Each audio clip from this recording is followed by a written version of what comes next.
I think, I don't know whether she's a lady or a man. Fola. Wọ́n sọ̀rọ̀ nípa. He's a man.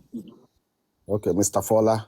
Wọ́n sọ̀rọ̀, wọ́n mú suggestion wá pé kí wọ́n pe gbogbo àwọn ọba láti bá ọba Elégùṣì sọ̀rọ̀ nípa DNA. I think The truth is this. It's making sense, isn't it? It makes sense, but the truth is this. Gbogbo wọn pátá ló mọ nǹkan tó ń ṣẹlẹ̀. Wọ́n mọ ikú tó pa Mohbad.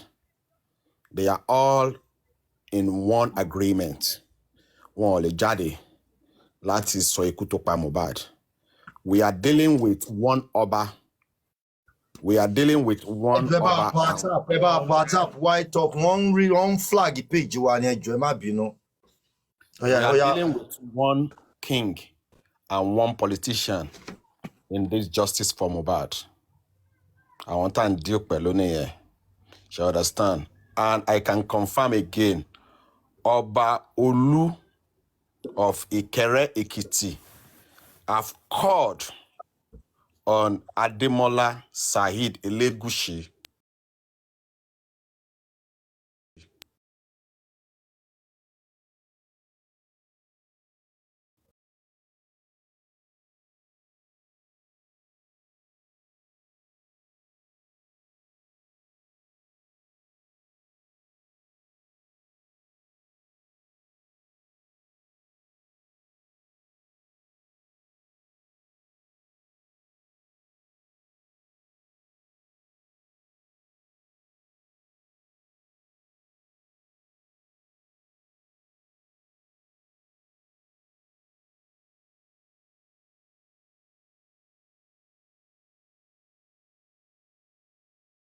Ọba Olu of Ikere is one of the Ọba respected. Àwọn monarchy ọba monarchy gangan làwọn yẹn. And now, mean pé ọba yẹn ò sọ fún àwọn ọlọ́ba family kí wọ́n tó pè ọba yẹn ò mọ èsì tí ó máa fún Saheed, because nǹkan tí Saheed Adémọ́lá Elégùṣì sọ ni pé orí social media ni wọ́n ti ń pariwo pé kò sí nǹkan tó kàn ń bẹ̀, but àwa lápadà rán bá ẹ létí pé nígbà tó ṣẹlẹ̀ ní September tí gbogbo wọn pariwo Sam Larry pé èèyàn ọba ni ẹbí ọba Elégùṣì ni, orí social media náà ti pariwo ẹ̀, ó jáde ó denounce, ó sọ pé Sam Larry Elétù kò ń ṣe ẹbí àwọn, ó kàn ń lo compound name Elégùṣì nítorí Elégùṣì happens to be a compound name. Ṣé understand? Ìyẹn ní that side nípa àwọn ọba èyí tó pọ̀ jù àtẹni tí kò kí ń ṣe ọba ó mọ nǹkan tó ń ṣẹlẹ̀ ìtorí ẹ̀ wọn ò ní dá sí, gbogbo wọn kàn gbé ẹnu wọn dákẹ́.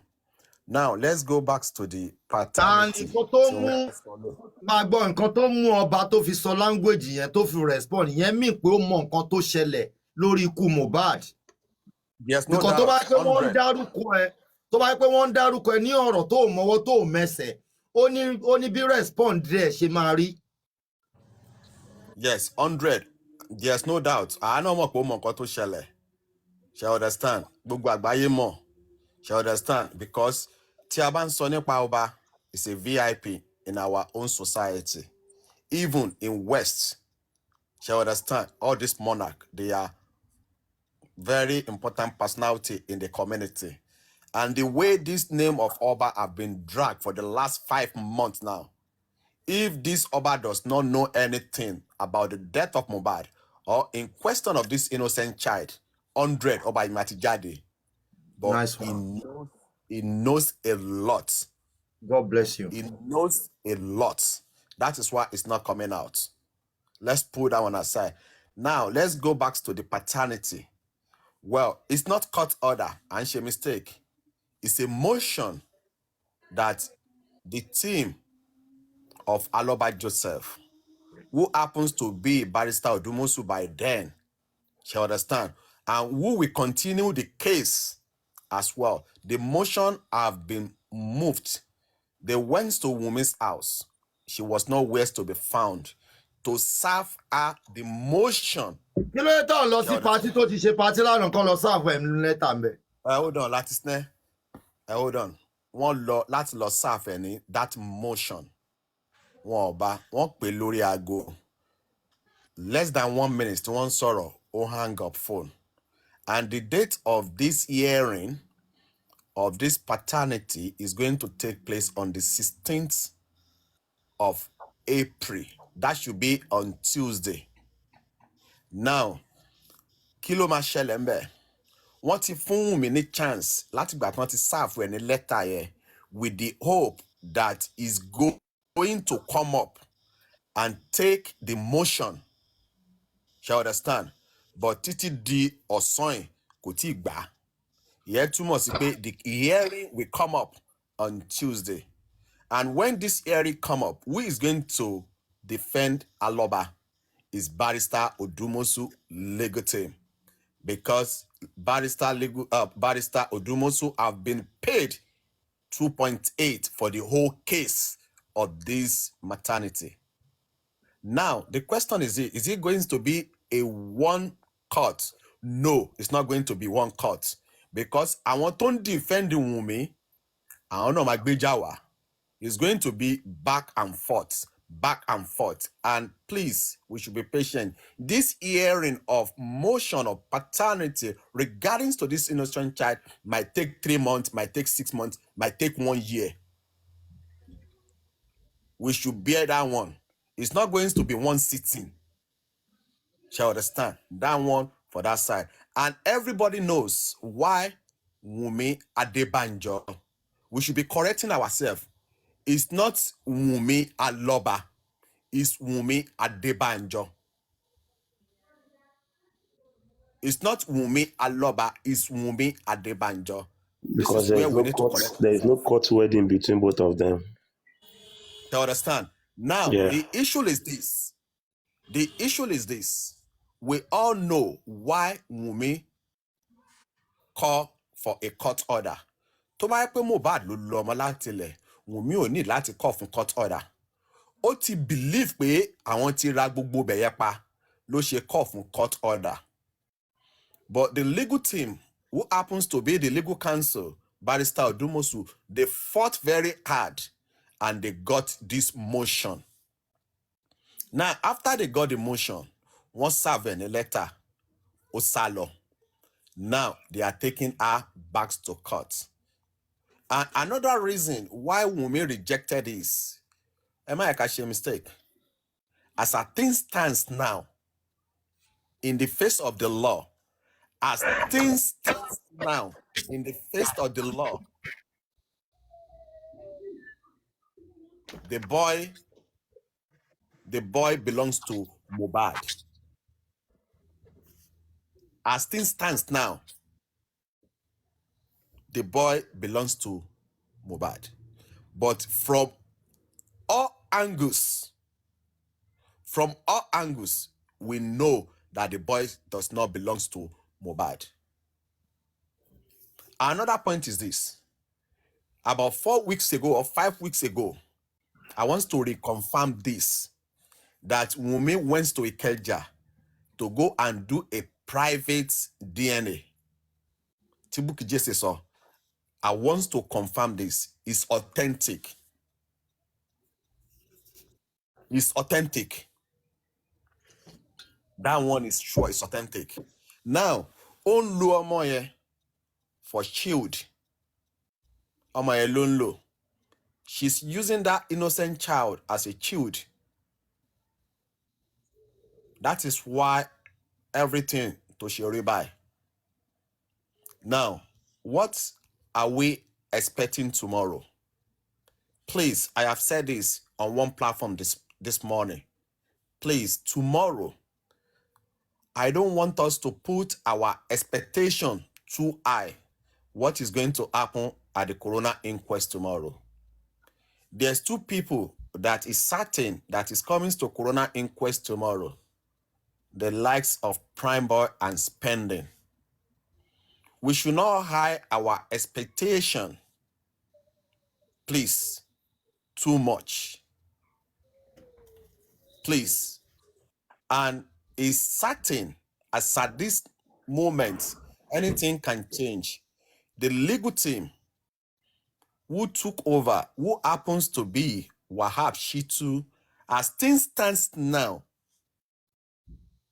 is going to appear at the coroner inquest tomorrow. As things stands now, Wahab Shitu will appear at coroner inquest tomorrow. But after today, things can change. But I don't believe it will change. So that when things turn the way we don't expect tomorrow, and Wahab Shitu did not appear at the coroner inquest tomorrow, don't come back and come and quote me that Andy said Wahab Shitu will appear tomorrow. But I'm saying to you, as things stands now, Wahab Shitu will appear. But you never know. Tomorrow, things can change. Or after this afternoon. And why is he coming there? One, the legal team of Barrister Odumosu is going to introduce Wahab Shitu, that is taking over, to the magistrate court tomorrow. Tomorrow, Barrister Odumosu will introduce Wahab Shitu tomorrow at the coroner inquest to the magistrate court that he is taking over. That's another development. Another development is this.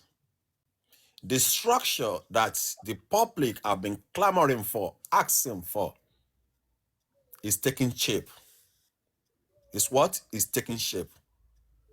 We are going to make sure that we have that structure. Me, I'm speaking for the public because I'm not a family of Aloba. And if I'm speaking for the public. When I hear the voice of the public, I will take it to where we are holding meeting. This is what the public are crying for. And what are the things that we have been crying for?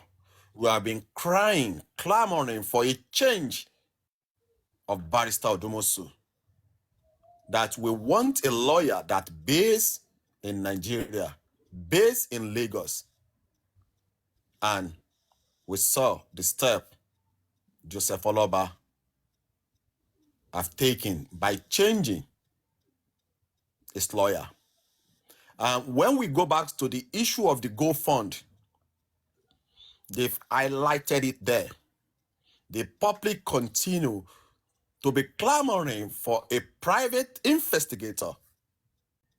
It's part of the money that they are going to use. It's written there boldly because the public continue to cry for private investigator. That means Joseph Aloba is listening to you. And some of us that we are close to the legal team, we are taking your outcrying back to the mouthpiece of Aloba, who happens to be Mr. Mewa. The public also clamoring for a private autopsy. The same thing. When you check the Go Fund, you will see there it's been stated there. Now, what are the things that we should be expecting from the legal team? Wow, there's a lot. Because according to Mr. Mewa, he had a lengthy discussion with Wahab Shitu, the senior advocate of Nigeria, who happens to be the legal counsel of Joseph Aloba. Now, he has asked, as the organizer of the show Mohbad went on the 10th of September 2023, as he turned up at the coroner inquest, Joseph Aloba replied to Wahab Shitu, the answer is no. And Wahab Shitu nodded his head. This is not. Wahab Shitu agreed that the organizer of that concert should be invited to coroner inquest.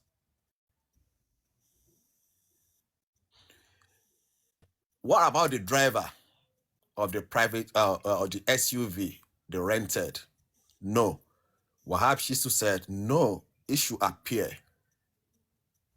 What about the nurse? Joseph Oloba said, no. Wahab Shitu said, it should aware. A lot of things. And at this stage, there is a lot that we've missed out, that we need to be correct. I can see that people are typing DNA. It's part of it as well in that side. And what we need to do is to pray for Wahab Shitu. It's also to pray for the two guys that I believe that they will turn up tomorrow at the coroner inquest, but maybe another people will turn up at the coroner inquest. But I'm certain of Prime Boy and Spending. Fine. But another thing is this. The reason why Wahab Shitu will appear tomorrow is to argue that the coroner inquest will not be closed tomorrow. Because a lot of people still need to come to coroner inquest. Why do we want the coroner inquest to continue? This is going to be a preliminary report that they are taking to the criminal court. And I can say to you that if you don't know Wahab Shitu, go and Google that name and see the case this man have got involved. It's a very good sign. That is part of the reason that he's going there to argue the case that this coroner inquest will not be closed tomorrow. You understand? And don't forget, last year they tried to close it. Barrister Dosumu argue it. The coroner inquest come up again. Don't forget, last month, what we are being told that is going to hold for one day. What happened? They shifted it to April 15th. Because they need to hear every single person. And according to Joseph Oloba, why this coroner inquest needs to be continued, Wunmi have came out on social media, on the newspaper as well, that he knows a lot. He wants to talk, they silence her. Don't forget, a lot of new English. Revelation is coming out every day from Wunmi herself, because Wunmi said, and I quote, I know a lot, but they silence me. Now Wunmi have said it. She knows a lot. Now she needs to come back to coroner inquest. This is part of what Wahab Shitu discussed with our leader, who happens to be Joseph Oloba. And please, now, with all this, the private toxicology, the DNA, the coroner inquest, the private investigator, all this thing is not coming free. It's not going to be free. And Joseph Oloba rely on we that we are public. He relies on us. This is where we need to help Joseph Oloba to get this money. If happens to be that you can contribute in the GoFund, do it, please. If it's through the access, please do it, because we need money. From what Mr. Miwa told me, Wahab Shitu only charge, don't let me use only, Wahab Shitu charge 10 million. Is that all? The answer is no. Because we are going to need money for our private investigator. We are going to need money for private toxicology. We are going to need the money for coroner inquest. A lot of paperwork, petition up and down that we get involved. The question is this: where are we going to get this money, or where do we expect Joseph Oloba to get this money? Is from the public. Another thing that I want to say is this: Please, Joseph Oloba need our support. You really need our support. If we don't want our 7 month to be in disarray,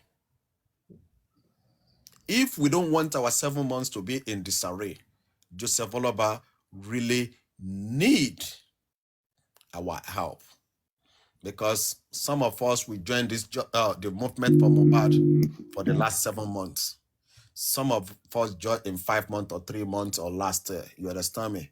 But every one of us, we've done a wonderful job. Please, I will only advise, it's an advice, do not follow the host, or a panelist, or a commenter that continue campaigning that they should bring the GoFund down. Please, I will only advise and I will plead, don't join them. Don't join them. If you are not ready to contribute to this GoFund or the access, it's better you mute your mouth. Please. That is what I want to say. And I believe this month a lot of things will happen. Somebody asked on the comment section, is Berekete? Is Berekete? I don't know this, Latisne. Is Berekete still in this case? Yes, Berekete is still in this case. Well, I saw that. I saw that. Berekete is still very much on this case. And Berekete has used his life to swear on the oath that he will not betray the public. What Berekete is doing right now, to my own understanding, is that Berekete is just exposing the conspiracy that happened in Lagos State. That is what I want to say for now. Thank you for listening. And thank you, Latisne, for allowing me to use your platform to promote movement for Mohbad. We are working together. Hold on, please. We are together. Someone said you didn't mention Darusha in all what you're saying. That's how they say Darusha. And secondly, another person said, why 25 million naira again? Because you just mentioned 10 million naira. So where is the 25 million naira coming from? Okay, thank you. Thank you.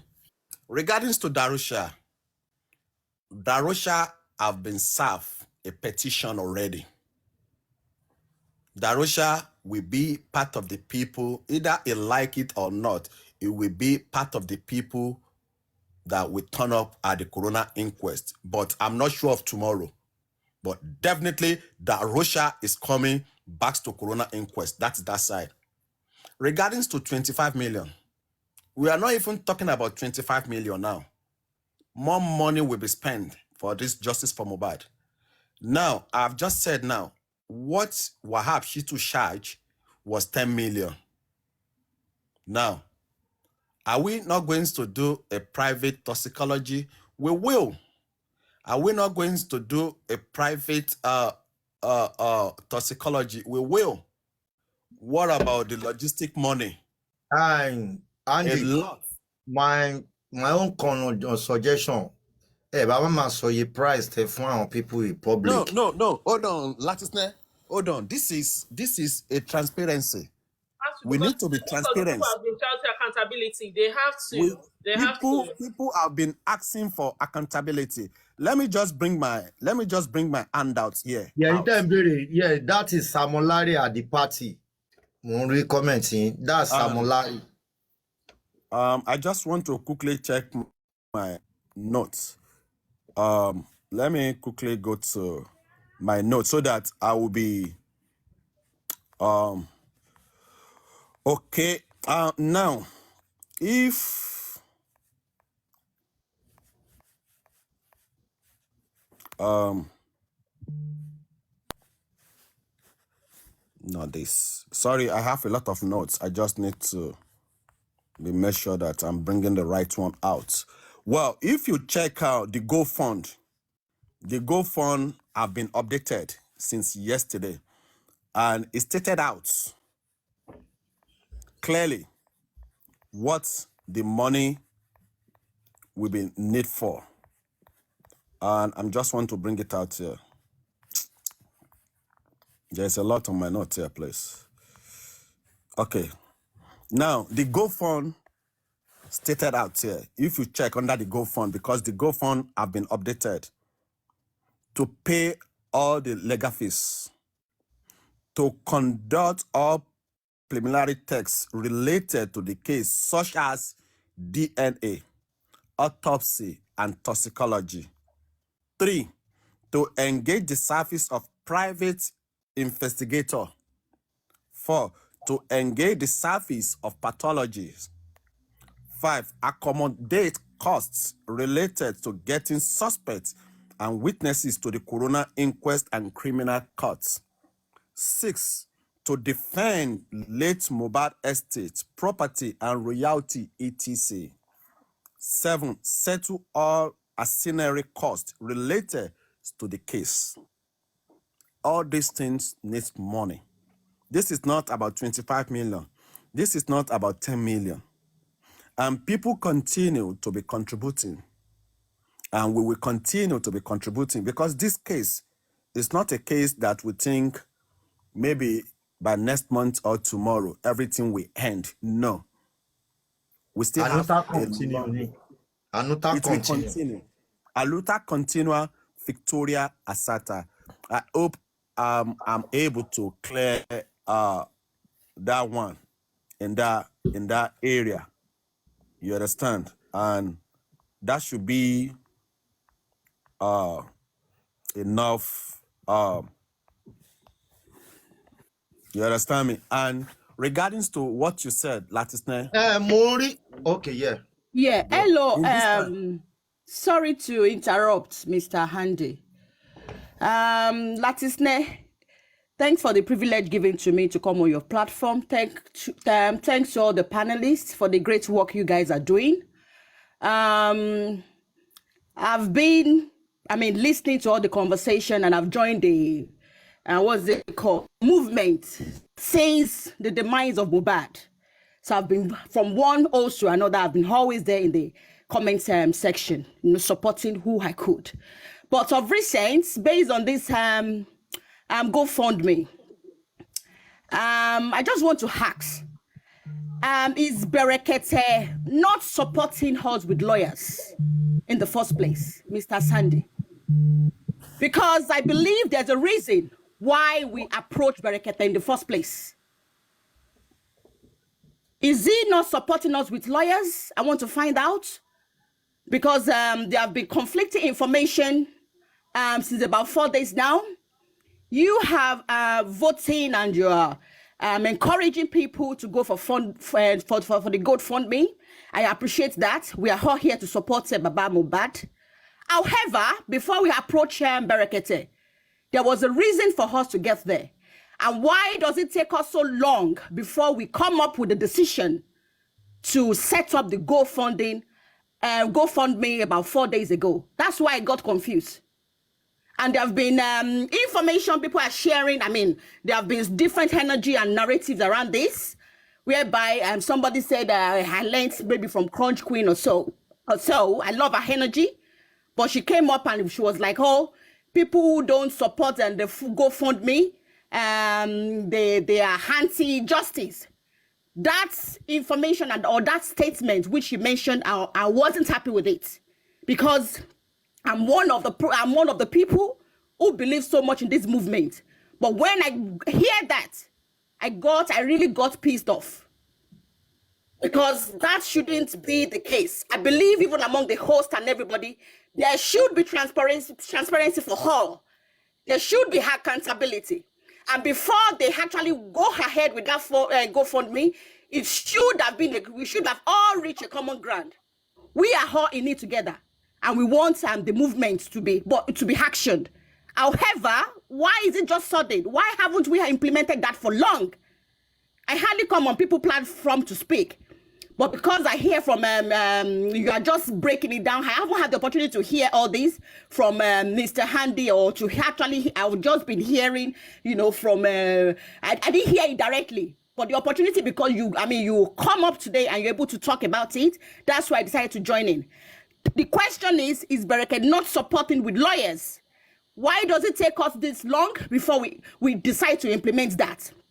And why are all the other hosts not informed about this? And I'm really talking about the transparency and the accountability there. If you're able to give us further insight into that, that will help me with with the confusion, and will help with different narratives that we have. Thank you, sir. Oh, thank you, Flourish. I will be able to give you some information regarding to that one. Now, we shouldn't forget, late January, I think on the 30th or on the 31st, when Berekete called one of his lawyer, I think lawyer San Okupete, or I don't know. But the question you need to ask yourself, February, March, April, why is Berekete is not giving us a lawyer? Berekete is not supporting us with lawyer. That is 100%. What Berekete was doing right now is to expose the Lagos State Police. And he have already established that by exposing the Lagos State Police. That is why when he called the PRO, who happens to be Mr. Miwa. Now, what the PRO have done is to shift the blame back to Lagos State government. And I could recollect when Berekete called the Commissioner of Information of Lagos State, there was a nasty engagement between both of them. And Berekete calm is nervous to put his ego down and go back and call the Commissioner of Lagos State. And the Commissioner of Lagos State came up and he said we should give them 10 weeks because what the PRO have done is to shift all the blame back to the Lagos State government. And now, what Berekete is doing, in a simple explanation, is to balance. He don't want to be one-sided. It's not ready to give Baba lawyer. But what Berekete is doing right now is to expose the Lagos State government. And that is what he has been doing. That is why he made mention that we should work for that. And that is what. And that 10 weeks have lapsed. He also helped them to give more 2 weeks. Enough time. Can you mute, please?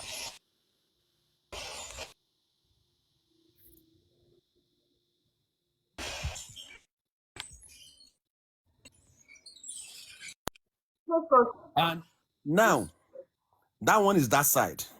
Berekete did not promise lawyer to us. But what Berekete have done is to expose them now. And he's doing that because he don't want to be one-sided. He wants to be neutral. And this man is a man of integrity. Despite the fact that this man is neutral, you will never see Wunmi going to Berekete. Because Wunmi herself, with all the people with Wunmi, commit this big atrocity in Lagos State and advise Wunmi not to go. If Wunmi, she's an innocent and plain on this matter, I believe you 100%, Wunmi could have traveled to Abuja to go and meet Berekete. That one, that side. Another question you raise, Flourish. Why does it come so late for us to push out GoFund? It's very simple. They've tried Barrister Odumosu. Barrister Odumosu have done some job. To me, this is my own school of thought now. He has done some job that is good. At the same time, he has messed up in some area. Me, Andy, I'm part of the people that defend Barrister Odumosu to a certain level. Some of the job that I applaud for.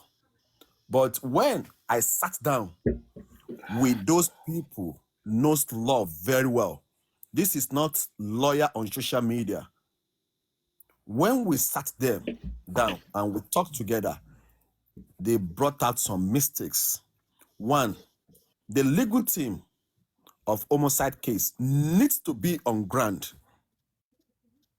This is part of the mistake that Barrister Odumosu have done. You understand me? Now, we are now clamoring for several months. It's just like when you pray to Almighty God, there's some prayer that Almighty God immediately will answer your prayer. Sometimes he might wait for weeks, months before he answer your prayer. While you are waiting, that does not mean that God is not listening to your prayer. But he knows the right time. He knows the right time to answer your prayer. The same thing happened regarding to this new lawyer. We have been looking. We have been listening. You understand? To the public. And we think, okay, this is the right time. To what? To listen more and more to the public. And the same thing Joseph Oloba have done. And when we are talking about the Go Fund, you understand me? Like I said, Joseph Oloba need money. If truly we are in support of Aloba, Joseph Oloba need money. And Joseph Oloba, through his mouthpiece, who happens to be Mr. Mewa, Famiwa, he has promised in the house. He made mention of the money in the access. He's bringing out, very soon, he's going to bring out the statement. He's going to explain to the whole world how he spent the money. The money that come from Mr. Quadri from Ghana, Q Radio from Ghana, he's going to explain. You understand me? How the money came in, how the money went out, he's going to explain. You understand me? But it's not good enough just to be calling somebody all sort of names without no proof, without no evidence. You understand me? This is where we need to be very mindful. I think I'm able to answer your question. And quickly, I want to chip to this. Some people have come up now since yesterday that the voice notes Arifa played in the public, that voice is not the voice of PA. That voice is not the voice of Oba. It's a scam, it's a stage. Where is your proof? Why do we like to be bringing people down? I'm not saying the voice note is true, neither false. But before you can castigate somebody, you need to have your proof. You understand me? Èmi tí ẹ ń béèrè wípé ṣé àwọn ọba gangan wọ́n debunk ẹ̀ ni àbáwọn ni tó pẹ̀sìn ọba. There's a lot. Now, is it until if Arifa was being killed, you will now before we listen to him? You understand? Arifa know by himself if it's true or false. You understand me? But one thing is this, that have your information, have your evidence. And Latisne, few weeks ago, some people called me that I should come along to come and drag Westo. I said to them openly, when they put a phone call through to me, I will never be among of the people that will help you to drag Westo. But I told them openly that please make sure that you have your evidence. Once you have your evidence, go out. But if you don't have your evidence, my sister, you need to be very careful. Why are you calling on me to help you to go and drag an host? No, I'm not daft. I will never do that. Even though if you bring the evidence forward to me, I will not help you. You have your own voice. Go and do it with your own voice.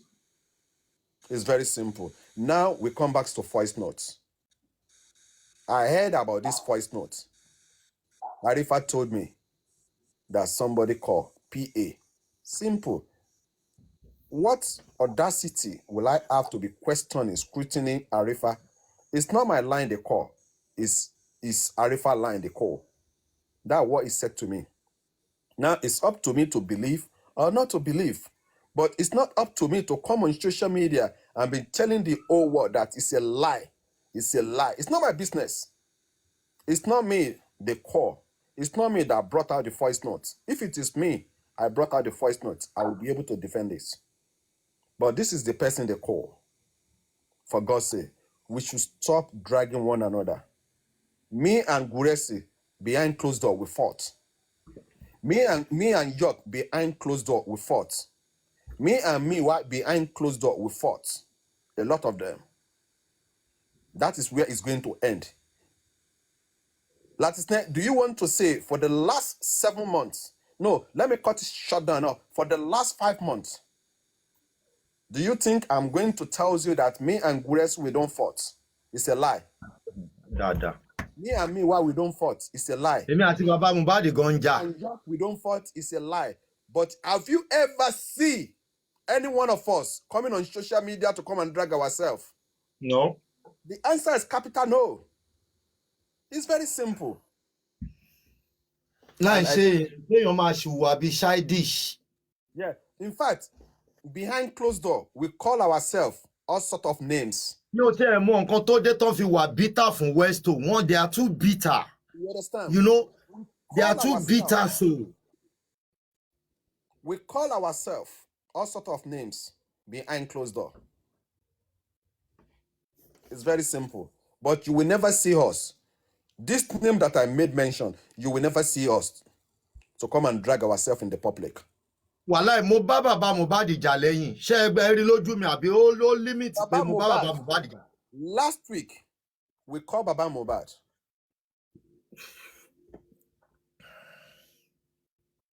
We fought him seriously. Do you see us coming on the public to come and drag him? No. No. Èmi gan. That is how it should be. Kí n wá tan live chat kí ni bàbá Mohbad o, mo ti bá jà o, mo ti ṣe gbá o. Ìjà fẹ́ la máa bára wa jà kì í ṣe ìjà kádẹ́kù kẹ́mi bọ́. That is it. It's very simple. It's a very simple thing.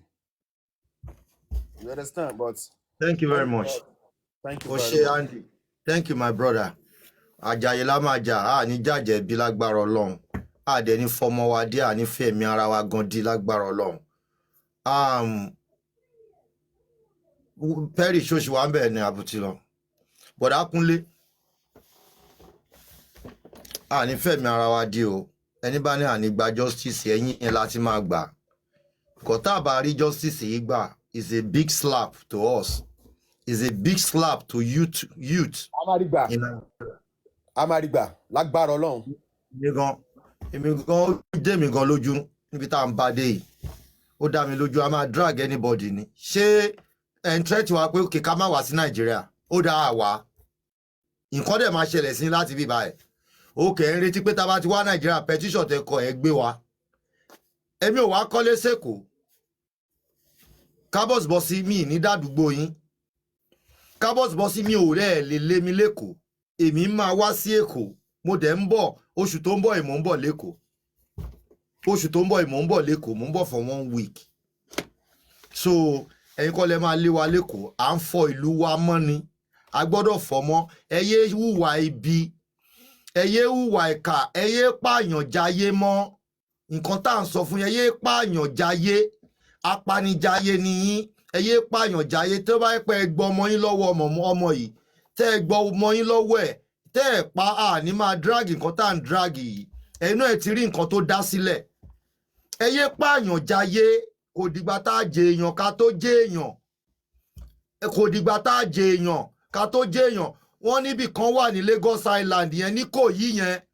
Ní Ìkòyí yẹn tó jẹ́ pé àwọn olópò, àwọn kíárà, wọ́n lọ àwọn catering, wọ́n lọ dáná lóru òru.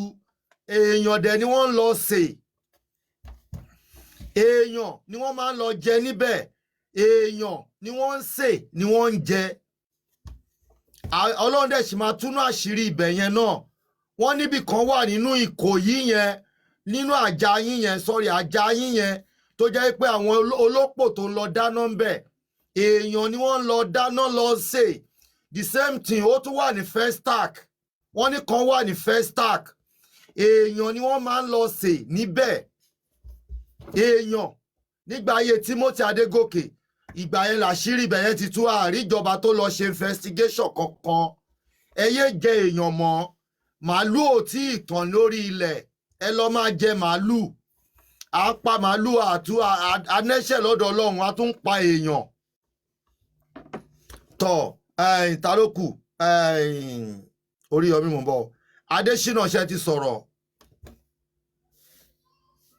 ẹ yé pààyàn jayé mọ́ Oríyọmí Adésínà mo ti sọ̀rọ̀ o. óyá Oríyọmí. Yes, sir. Ẹ kúrọ̀lẹ́. My lovely sister. Ẹ kú iṣẹ́ takuntakun. Ọlọ́run á jà fáwa náà lágbára Ọlọ́run. Àwọn jẹ. Ibi ò ní ṣubú lẹ́nu kankan wa. Lovely sister. Bẹ́dà láti nǹkan tí mo fẹ́ sọ lórí kéèsì ń pe voice note tí ó link out tó ní doctoring ni irọ́ ni kíníkan. Send your request ọmọ alọ́ba. Tó bá jẹ́ wípé nígbà tí wọ́n ti bẹ̀rẹ̀ sí ní threatening life Mohbad underground. Andy, hold on. Andy, I want to report somebody to you because tẹ́mi bá báyàn jà mo máa ń báyàn jàjà fẹ́ ni èmi dẹ̀ máa ń make a relationship. Are you getting my point? Mo fẹ́ report to Prince ọmọ Prince the Prince. Prince Aloba àbí Prince No, Alabi. only Prince Aloba. Ṣé Prince Aloba ni? No, Prince tájọ máa ń ṣe show Prince the Prince. The Prince. Yeah. Níjọ́ kan agreement ò ṣẹlẹ̀ ń bí báyìí torí ẹ̀ tẹ́mi bá bá ẹja èmi ò ń bẹ jàjà díjú ìjà fẹ́ ni mo máa bẹ ẹja. Are you getting me? Kò dẹ̀ sí bá a ṣe níjà gẹ́gẹ́ bí ọ̀rọ̀ tẹ́ sọ lẹ́ẹ̀kan wípé à ń jà behind camera. So nǹkan kan ṣẹlẹ̀ ń bí báyìí bóyá láàrin àwọn moderator mi ti ṣẹlẹ̀ wípé wọ́n lọ já wọn bọ́ whereas wọn ò dẹ̀ já wọn bọ́ network mi ń fọ́ntrate ń jọ yẹn wọ́n dẹ̀ tún flag tó bá ti ń flag mi kíní máa ń já àwọn èèyàn bọ́ ó máa disconnect wọn so àwọn wá bínú pé àwọn moderator mi ló já wọn ní the Prince ẹ calm down ṣé lórí pé eléyìí la ló wá lè tó yìí mi ní wá sórí platform ẹ mọ́ mi ní ṣe kí lọ èmi bí Ọlọ́run ṣe dá èmi solution náà máa ń pè mí mi ò kí n ṣe problem ẹ believe pé mo tún lọ bá Prince lẹ́yìn I send him a voice note wípé Prince you can put all the blame on me pé èmi ni mo ṣe nǹkan yẹn gbà yẹn accepted put all the blame on me let's forget about these people let's move on tẹ́ bá ti lọ pàdé ara yín lórí platform kan ọ̀dọ̀ mi lẹ́wọ́n máa fi áńgà sí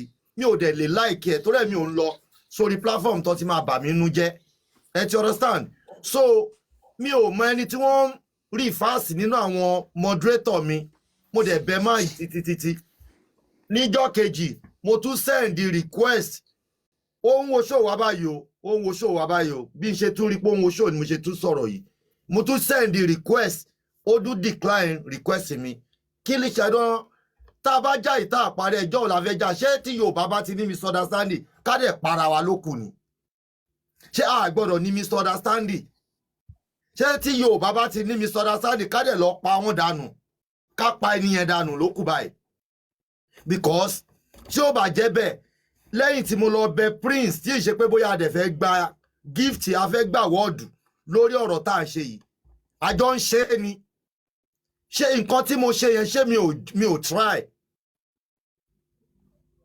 Tavera can respond. Yeah. Okay, thank you, Latisnell, for pouring your heart out. See the Prince Bawambi, come on, send the requests. Because, Sherry, one thing to I understand, we come from different background. I said Sherry, it. got you ye and when you're lily. Sherry, I'm a moderator here. Iṣẹ́ wọn ló burú jù nínú justice for Mohbad because wọn mọye moderator tẹni bóyá méjì àbí mẹ́ta lẹ́ni but ìkan lè wà tó jẹ́ pé òun ló wà focal nínú wọn òun ni gbogbo èèyàn máa fojú sí lára pé òun ló já wọn bọ́ and one thing tá gbọ́dọ̀ rí ẹ jẹ́ eléyìí ló tiẹ̀ wà vocal Perry ló wà vocal nù wọn bóyá yẹn according to your English. now èmi náà rí pé ó wà focal lára àwọn moderator yẹn now nǹkan tó yẹ ká rántí ni pé one iṣẹ́ wọn pọ̀ tí wọ́n bá rẹ́ni tó ń sọ̀sọkúsọ ní comment section wọ́n lè mute ẹ̀ tí wọ́n bá rẹ́ni tó wà lókè wọ́n lè jábọ́ pé wá má wàá corrupt àwọn tó wà ń bí báyìí. Thirdly, it could be network. Shall understand? It could be network from your platform or from the other side. Shall understand? Ó yẹ kí ká bára wa ṣe sùúrù. Ṣé ẹni tí ò bá lẹ́mìí sùúrù nínú justice for Mohbad ó kàn máa parí ẹ̀ kò ní bá ó máa bá wọn bẹ̀rẹ̀ kò ní parí ẹ̀. Anemi gan Prince sorry Andy àwọn tó mọ̀ mí Dublin gan mọ̀ pé ṣé mi mo ní sùúrù báyìí mo lè ní káwọn tó mọ̀ mí Dublin mi ò gbádùn bẹ́ẹ̀ tèmi gan tray ní sùúrù ni wàá rí pé mi ni mo tún máa ń try láti calm àwọn èèyàn down àfìgbà tó bá tó provoke mi náà lèmi náà tó bínú bí bọ́yẹ provoke mi láàárọ̀ yìí ọmọ bí kan náà àwọn panelists ṣe provoke mi láàárọ̀ yìí ó ní Ayọ̀mídé ṣe sọ pé kí n ré èpè yẹn padà bíkọ́ mi ò ń ìbínú mi ò dáa tó ẹ̀ mú tí láti rẹ́yìn tèmi báyìí mo kàn fi ń ṣe training mo fi ń ṣe training sùúrù. One thing tí a gbọ́dọ̀ understand ni pé in this justice for Mohbad like I said lórí platform kan kò sí anybody tí ò ti ṣe mistake and láti tọrọ rate ara wa ṣe understand. Let me tell you this, a week and some days ago Madam Joke is one of the women in justice for Mohbad. She have a lot of respect to me. At the same time, I have a lot of respect to her. Queenie as well. She have a respect for me. I have a respect for her. Kilo Shele, in front of 400 and something on the Ish Talk. What I said is very simple. Ọ̀rọ̀ wọn gbélé yẹn àṣepé, kọ́ máa gbélé yẹn àṣepé. And I told Mommy Jokem, don't say this. Because my anybody shepe, kinikan. Woman felt very, very insultive. What happened? Queenie, oh, mute Mike. Andy, why are you shouting? Or to soye obiminu. But within 5 minutes, mo realize mistake me. She understand. Mo pe Mommy Jokem. Woman yo biago me. Mo one DM. Queenie, mo tún send messages pé má ever sọ fún mi pé I'm shouting. She understand. But what happened?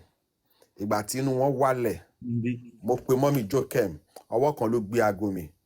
Mo dẹ̀ sọ fún Mommy Jokem orí ìdọ̀bálẹ̀ ni mo wà, ẹ foríjì mi. And ó dẹ̀ tán síbẹ̀. Ẹ wo Andy, wo jà tèmi àti Mommy Lighton náà jà. Àṣé ìtọ́rẹ̀ ni mo ṣe wà very careful. Àṣé Mommy Lighton yẹn àti àǹtí mi tó gbé mi wọ̀ lóyìnbó, they are very close friends. Old friend, you see life. London ni wọ́n ti lọ, bóyá lọ́kàn lọ sọ London ni wọ́n ti lọ bẹ́ẹ̀ nìkan sọ̀rọ̀. Mo rò mí mọ nǹkan tó sọ débẹ̀, bẹ́gbọ́n yẹn ṣe pè mí láti London yẹn pé láti wá ń gbọ́ àwọn máa ń wo ṣó ẹ̀ ìwọ àti Lighton, ṣó mọ̀ pa àǹtí ẹ ní Lighton ni.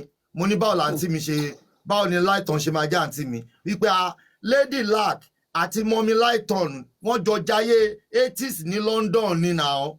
Ipe they are very close friends. Mo ní bápá mi ṣe jábọ́ nìyẹn. Èmi ni mo drag Mommy Lighton padà pé Mommy Lighton ẹ̀dẹ̀ ẹ lọ pa mí nìyẹn tẹ́ bá fẹ́ bá mi jà kú. Instead ẹ lọ kàn mí má gbélébùú ńgbà yẹn. Wọ́n tún ti padà wá bí torí ẹ̀ ìjà ẹ̀fẹ́ ni ká máa bára wa jà. Ká má jàjà pé àjàdíjú pé ó dìgbà tẹ́mi bá bọ́ lára ẹ̀. Ìgbà tó jẹ́ pé the same force lájọ ń jà fún àtúwọ́ máa bára wa jà. Ṣé understand kò yẹ kó rí bẹ́ẹ̀ tí the prince bá wà ń bí báyìí. Àgbàdo tó tún jẹ́wọ́ ọkùnrin tún yẹ láì ṣobìnrin. Ẹ jẹ́ kó tọ́nu yín the prince tẹ́ bá wà ní ẹ jẹ́ kó tọ́nu yín. The prince ẹ má bínú so that we move forward the prince. Wọ́n ní àlèwà ká má jà tá a bá jà àlè mọ̀ wára wa ṣe ti gbọ́ and then kò kí n ṣe bọ̀dá láti lọ́wọ́ ṣe ẹ̀yìn. Àǹtí Perry mo máa gba yín di ẹ máa tọ́ ara. No Perry kọ́ no àmọ́ tó jẹ́ ń jọ ẹ Perry kọ́ ẹ má dá wà lálẹ́ o. Perry kọ́ wọ́n pọ̀ ń jọ yẹn rárá mi ò sọ pé àwọn ni mi ò sọ pé àwọn ni àǹtí Page wa busy gan jọ yẹn ẹ ti get. So the prince ẹ má bínú ẹ má sọ pé ní wá sí bímọ bíi ti báwo ṣé a mọ wọn ní ṣe ilé justice yìí wàláì Ọlọ́run ń ṣínà fún gbogbo wa èmi tí mo wà ń bì lára justice yìí ẹni tí mo ti mọ̀ tí a ríra wa rí ó pọ̀ bàjẹ́ Ọlọ́run ọba ń gbọ́. Ọlọ́run gan so èmi gan gan. ẹ jẹ́ ká àti àti di family àti àti di di nǹkan family kan náà tí a lè Mohbad sọ sọ pé pé family ló so wa mí Mohbad ló so gbogbo wa pọ̀ báyìí náà Mohbad ni náà Mohbad kọ́ ló jẹ́ èmi tí mi irú wọn mi ń láìsàn sọ̀rọ̀ yẹn mi yìí ò mọ̀ pé mo lè pàdé irú wọn tí ó bá sọ̀rọ̀ justice for Mohbad débi pé àwọn àtàntí mi ṣe tó jẹ́ àǹtí mi tó gbé mi wọ̀ lóyìnbó àwọn àti wọn their childhood friends nǹkan tí ẹja mo máa fẹ́ sọ rọra ni máa pé bára wa jà ibi o. tèmi ń sọ̀rọ̀ yìí ṣé the prince ẹ wo tètè ṣé mi jẹ́ ara ọmọ nàìjíríà ni ó mi ò ti kí ń ṣe ara sẹ́ ó nàìjíríà ti sẹ́ di ìyá mi gift bàbá mi mo ti fẹjọ́ ẹ̀sán ayé mo ti fẹjọ́ ẹ̀sán àwọn ayé ẹ wọ́n ti mo ti gbọ́jọ́ fẹjọ́ wọn ẹ̀sán tọpá mo ti àwọn fẹjọ́ ará ẹ̀sán àwọn abiyamọ.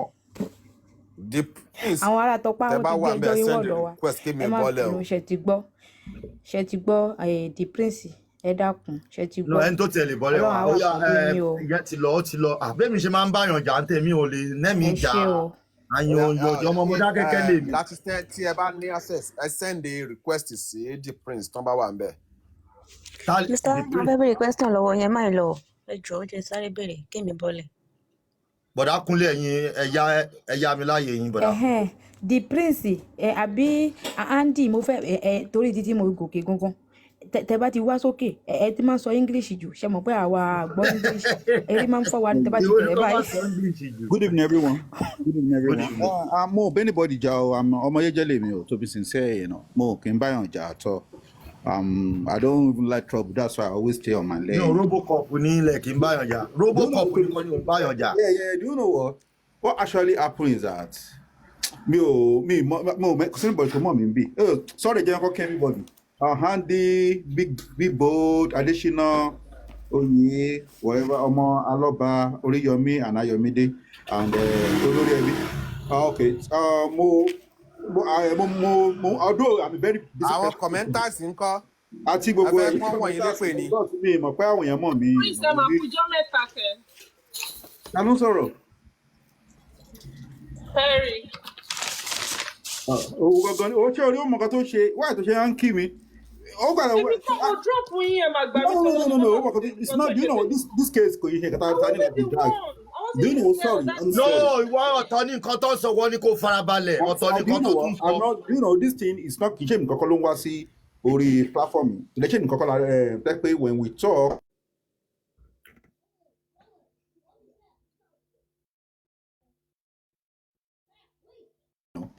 And this complaint has been. You know, come sack me down. Network yẹn tún ti bẹ̀rẹ̀ o, ó tún ti bẹ̀rẹ̀ àgbọ̀yìn. Network yẹn tún ti. Do you know what?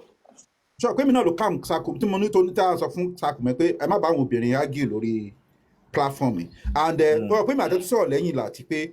Ẹ má jà àròjọ, ẹ já move on ni. Ẹ má jà àròjọ. Bẹ́ẹ̀ni bọ́dì jà bó kàn máa ń busy ni tí bá wà. Ẹ já gbàgbé ẹ̀ ká bẹ̀rẹ̀ níbi tá a bá dé tẹ́lẹ̀ má jà àròjọ ẹni tó fẹ́ parí jà kò kí n rojọ́ ẹni bá fẹ́ parí jà o. Òun sọ pé ẹnìkan ló jẹ̀bi. So ibi tá a ti bá dé Andy kí ló dé kí mo ṣe ẹ fún mi gift rí bọ̀dá Andy kí ló dé kí n fún mi gift mo rí yín o. Don't just. Oh yeah, ṣáà má bínú you can put it blog. Go any blame káwọn moderator mi bá ṣe. Tí bá bínú mi, màá ti blog Prince. Ẹ máa gbọ́ the prince. Gbogbo nǹkan táwọn panelists mi bá ṣe put on me. Èmi náà wọ́n help mi náà ni. Wọ́n help mi ni. So the prince. Yes, my brother. Nígbà tẹ́ ẹ̀ sí nlé Latisnet fi mí jẹ clap captain. Tẹ́ ẹ̀ bá ṣọ́ra màá ní kẹ́ lọ jókòó sí naughty corner. Kẹ káwọ́ sókè. Kẹ lọ student kẹ káwọ́ sókè. Ó máa ti di team leader wa. Ẹ jẹ́ respect ẹ. No. Oya kí lè the prince kí lè expect ní corona inquest lọ́la. Now because I'm following everything back to back, but because of the issue of argument about GoFundMe and changing of lawyer. And from stuff so ó jẹ́ kí n try láti wo ibi tí the whole story ń lọ because ó dà pé kò yé àwọn kan and tẹ́ bá wò ó issue of GoFundMe ó pín sọ́nà méjì èèyàn lè support ẹ̀ ọ̀dẹ̀ lè má support ẹ̀ Fún àwọn tó pé kó go for me, wọ́n ti mọ̀ pé they need money to get a new lawyer, and because they want a new lawyer to be on ground, and they believe that the money is, and kò dẹ̀ sí lawyer tó máa ṣiṣẹ́ fún ẹ for free, you know. And at the same time, àwọn tí ò understand, wọ́n believe pé àwọn kan fẹ́ make owó through the GoFundMe.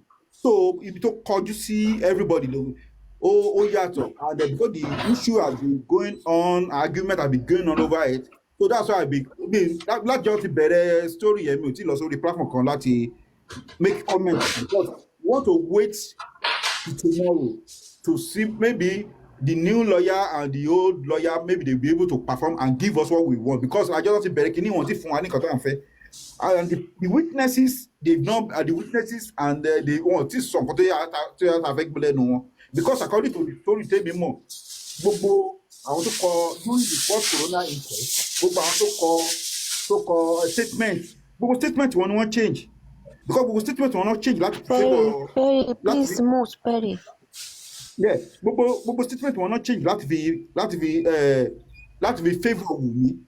So with this new sound that is coming in and the new corona inquest to law, I believe we'll be able to get the true statement of what actually happened during that period, you know. So we are really waiting for them to give us what we really, because until satisfied, we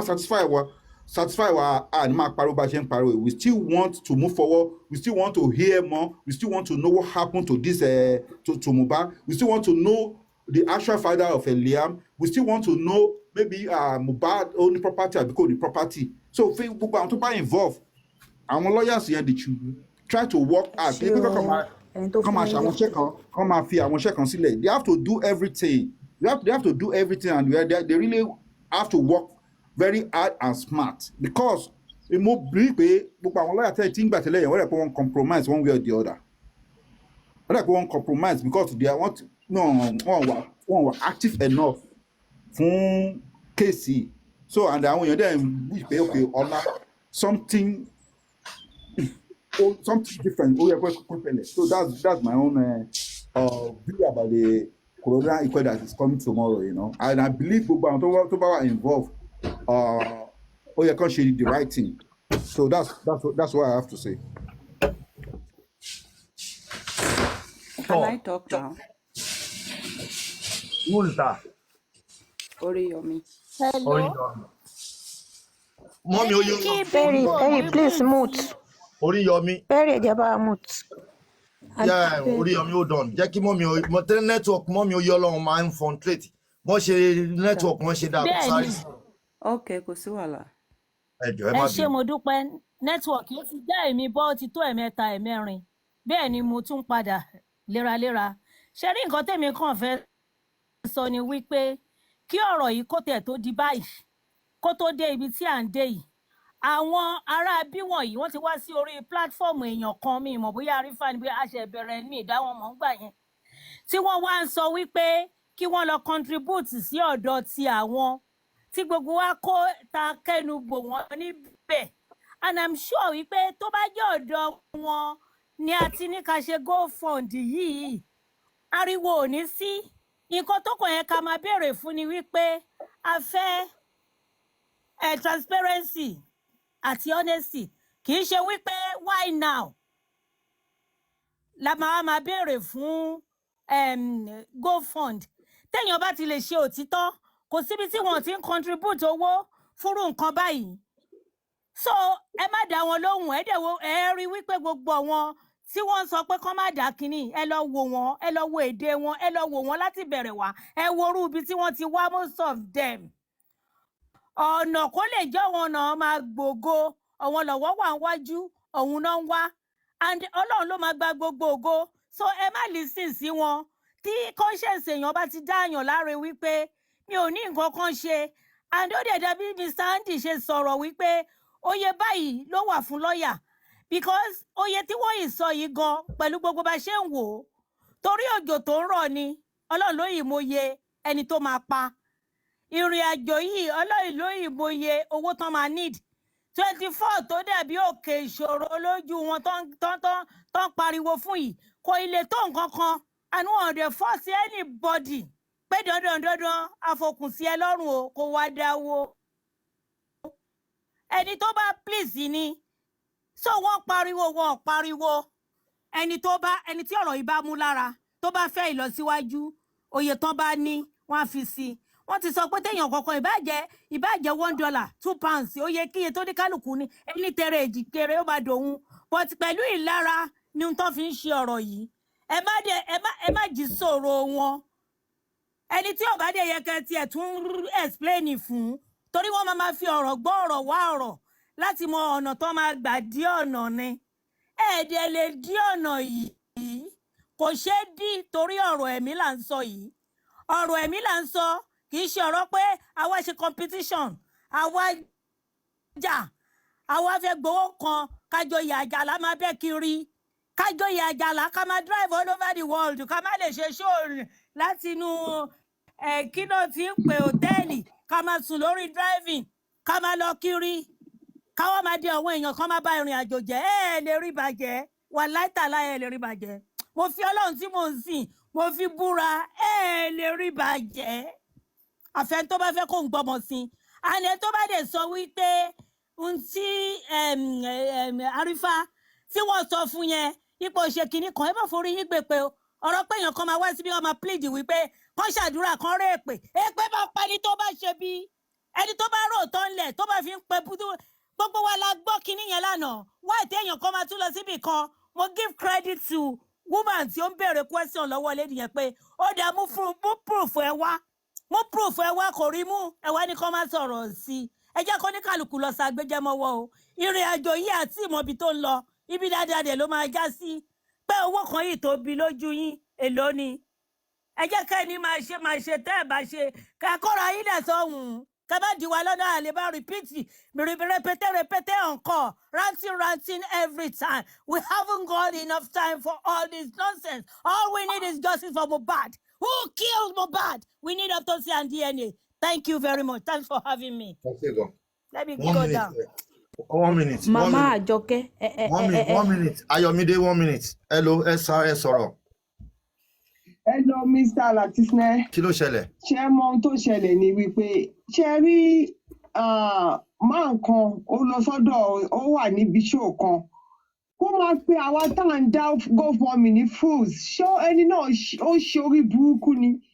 Ṣé mo yáwó lọ́wọ́ ẹ̀ àbáwọn ọmọ mi tó bá mi dáwó síbẹ̀ ṣọ́ yáwó lọ́wọ́ ẹ̀ ni èmi mo ṣiṣẹ́ owó mi l'Amẹ́ríkà náà mo lè tún sì máa dá ṣe rí GoFundMe yìí nǹkan tẹ́mi fẹ́ kí bàbá Mohbad ṣe é sì ni pé tá a bá ti rí nǹkan tó fẹ́ ṣẹlẹ̀ lọ́la ó máa positive lábọ́ Ọlọ́run àyè máa lọ ṣe big interview láti promote ẹ̀ a ní owó gidi láti promote ẹ̀ a máa lọ sí radio station bàbá Mohbad máa promote ẹ̀. a lọ sí Arise tó bá ti bá wa sọ pé àwọn tó máa kó wá a máa dá ọkọ wọn fún gbogbo ayé táwọn báyìí ló ń bọ̀ á nídòwó ẹni tó bá máa kú ló máa kú inú wa ni máa mọ wàhálà tó jẹ́ pé mo ṣiṣẹ́ owó mi mo dẹ̀ dá àwọn kan dẹ̀ ń sunkún lórí iṣẹ́ kan bí egbére. tí mo kó wọ́n máa fi ẹ̀dá ìjà lẹ̀ ó máa dá wàhálà lẹ̀. wọ́n lọ sórí Arise TV kọ́ lọ tọrọ owó ẹni tó máa dáadáa àti ní over 100 million lọ́jọ́ ọjọ́ yìí àti láwọn sáàdì ẹ̀rí bá ṣe dá ti Timothy Adégòkè ń gbà yẹn ni.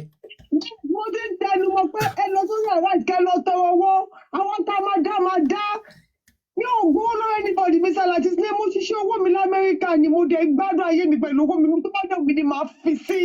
ló bá tán. ayé lọ sórí Arise mo gbà nílò ìmọ̀ bá a dá sí 100 million là ń lọ ẹni tó bá máa kú ló máa kú gbogbo ẹni tó bá Mohbad máa jáde sẹ́ ẹni tó bá wà lẹ́yìn wọn gbogbo máa jọ sọ ẹ̀wọ̀n pẹ̀lú ẹ̀ ní àwọn ọmọ mi Amẹ́ríkà gan wọ́n ń dá àwọn òyìnbó ọ̀rẹ́ wọn pàápàá mo ti ní kó bá mi fún ọ gbogbo wọn ló ń dá ẹni tó bá máa kú ló máa kú ṣé ẹ rí ti patí tí wọ́n ṣe fún Liam yẹn ẹ̀mí Liam á gùn ẹ̀mí gígùn àtàlàáfíà náà á fún Liam ṣé rí Liam àwọn mi ò jẹ̀bi ìyá Mohbad ni ìyá òṣì ìyá Mohbad lè ẹ kó sọ pé láyé mi ò ní gbà fún ẹ.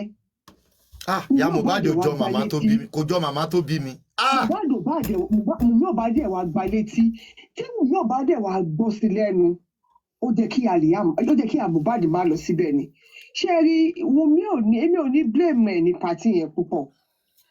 Níwájú Ọlọ́run àti èèyàn, ìyá Mohbad àti gbogbo àwọn ìyá burúkú tó ẹdùnà sọ̀rọ̀ àjẹ́ ìyá yẹn. Mohbad ìyẹn ni wọ́n wá ń play orin Mohbad kò wá sẹ́ni Ìyẹn tó gangan ni. kó tọ̀ọ̀ṣì inú wọn. Ẹ máa gbọ́kàn tí mo ṣe sọ bẹ́ẹ̀, ẹ ti rí i pé Wunmi ò rí lè sọ̀rọ̀ party yẹn. Àwọn àgbà òṣì àgbàyà burúkú yẹn ló ń sọ.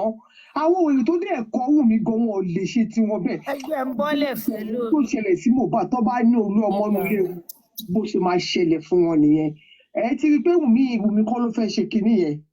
A kàn máa blame ẹ̀ ní ó ní tiẹ̀ lára o ó mọ̀ nǹkan tó pa Mohbad o máa tẹnu mọ́ gba àwọn àgbà òṣì ìyá Mohbad wá jẹ́ ìyá burúkú ìyá tí yóò gbọ́dọ̀ fi tọrọ àìsí ìyá tó bá jẹ́ pé ó sọ fún Wunmi ò wá dá lóhùn ní kò ní láì tàtí ẹ rí i pé Blessing ló lọ àwọn tó wà lẹ́yìn Wunmi wọ́n ń bú Blessing Karimo tí ò kí kíní wọ́n ń bú kí ni Blessing fẹ́ lọ Blessing àti Karimo náà ò ṣe update fún Liam.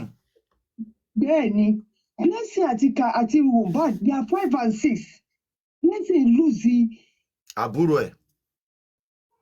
tààrà ẹ̀ ni ọmọ Mohbad yẹn ẹ wá fẹ́ kí Blessing tó jẹ́ pé Mohbad ló ń rán ọmọ yẹn Mohbad ló ń rán ọmọ yẹn school ló ń rán ọmọ yẹn school. Apart from that wọ́n jọ dàgbà ní 5 and 6 ni wọ́n máa dùn ẹni tó yẹ pé tí Mohbad bá ń sunkún Blessing ló máa lọ bá ló máa sọ sí. no wọ́n fẹ́ kóun náà ponú bí ìyá Mohbad ni kó wá máa tẹ̀lé wọn. ẹ wá fẹ́ kó ponú. torí gbogbo bẹ́ẹ̀ yẹn ń ṣe bàbá ẹ̀ lórí social network. ṣé abẹ́kọ̀ ń bú Wunmi ẹ̀kọ́ ń bú Wunmi ni ìyá òṣè ni ìyá Mohbad wà láìtàlá ìyá òṣè ni ìyá Mohbad ṣé ìyá Mohbad gangan ló yẹ kí gbogbo ayé máa gbé ṣépè kó ṣe wò ìyá Mohbad ni ìyá òṣè. ìyẹn kù sẹ́yìn abiyamọ bìkọ́ tó bá ẹ máa gbọ́ ìyẹn kù sọ ìyẹn abiyamọ tó bá jọkùnrin ni o ló ṣe bẹ́ẹ̀ sí ẹ ti fẹ́ kàn má gbélébù. mi ò ṣáìdì Wunmi o. no mi náà ṣáìdì ẹ gbọ́ mi ọ̀rọ̀ mo ní ẹ̀yin abiyamọ gbọ́dọ̀ ṣèdájọ́ ìyá Mohbad. ìyá Mohbad ni mo ń sọ.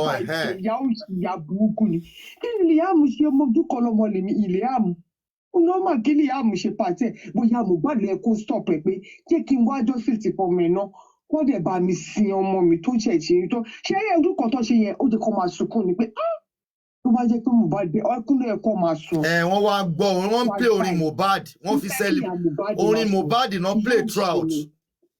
yẹ́rí ìyá òṣì ni ìyá Mohbad mi kú ní búrú mi ìyá òṣì ni ìyá Mohbad Liam ẹ̀mí àgùn o nǹkan tó ń ṣe a máa mọ nǹkan tó pa Mohbad lágbàwọ̀ Ọlọ́run ṣé rí ìyá Mohbad yẹn òun ló máa sọ ẹ̀wọ̀n tó pọ̀ jù tó òun ló mọ ohun tó pa Mohbad ìyá òṣì gbogbo abiyamọ bá a ṣépè fún ìyá Mohbad ẹjọ́ ìṣèdàbọ̀.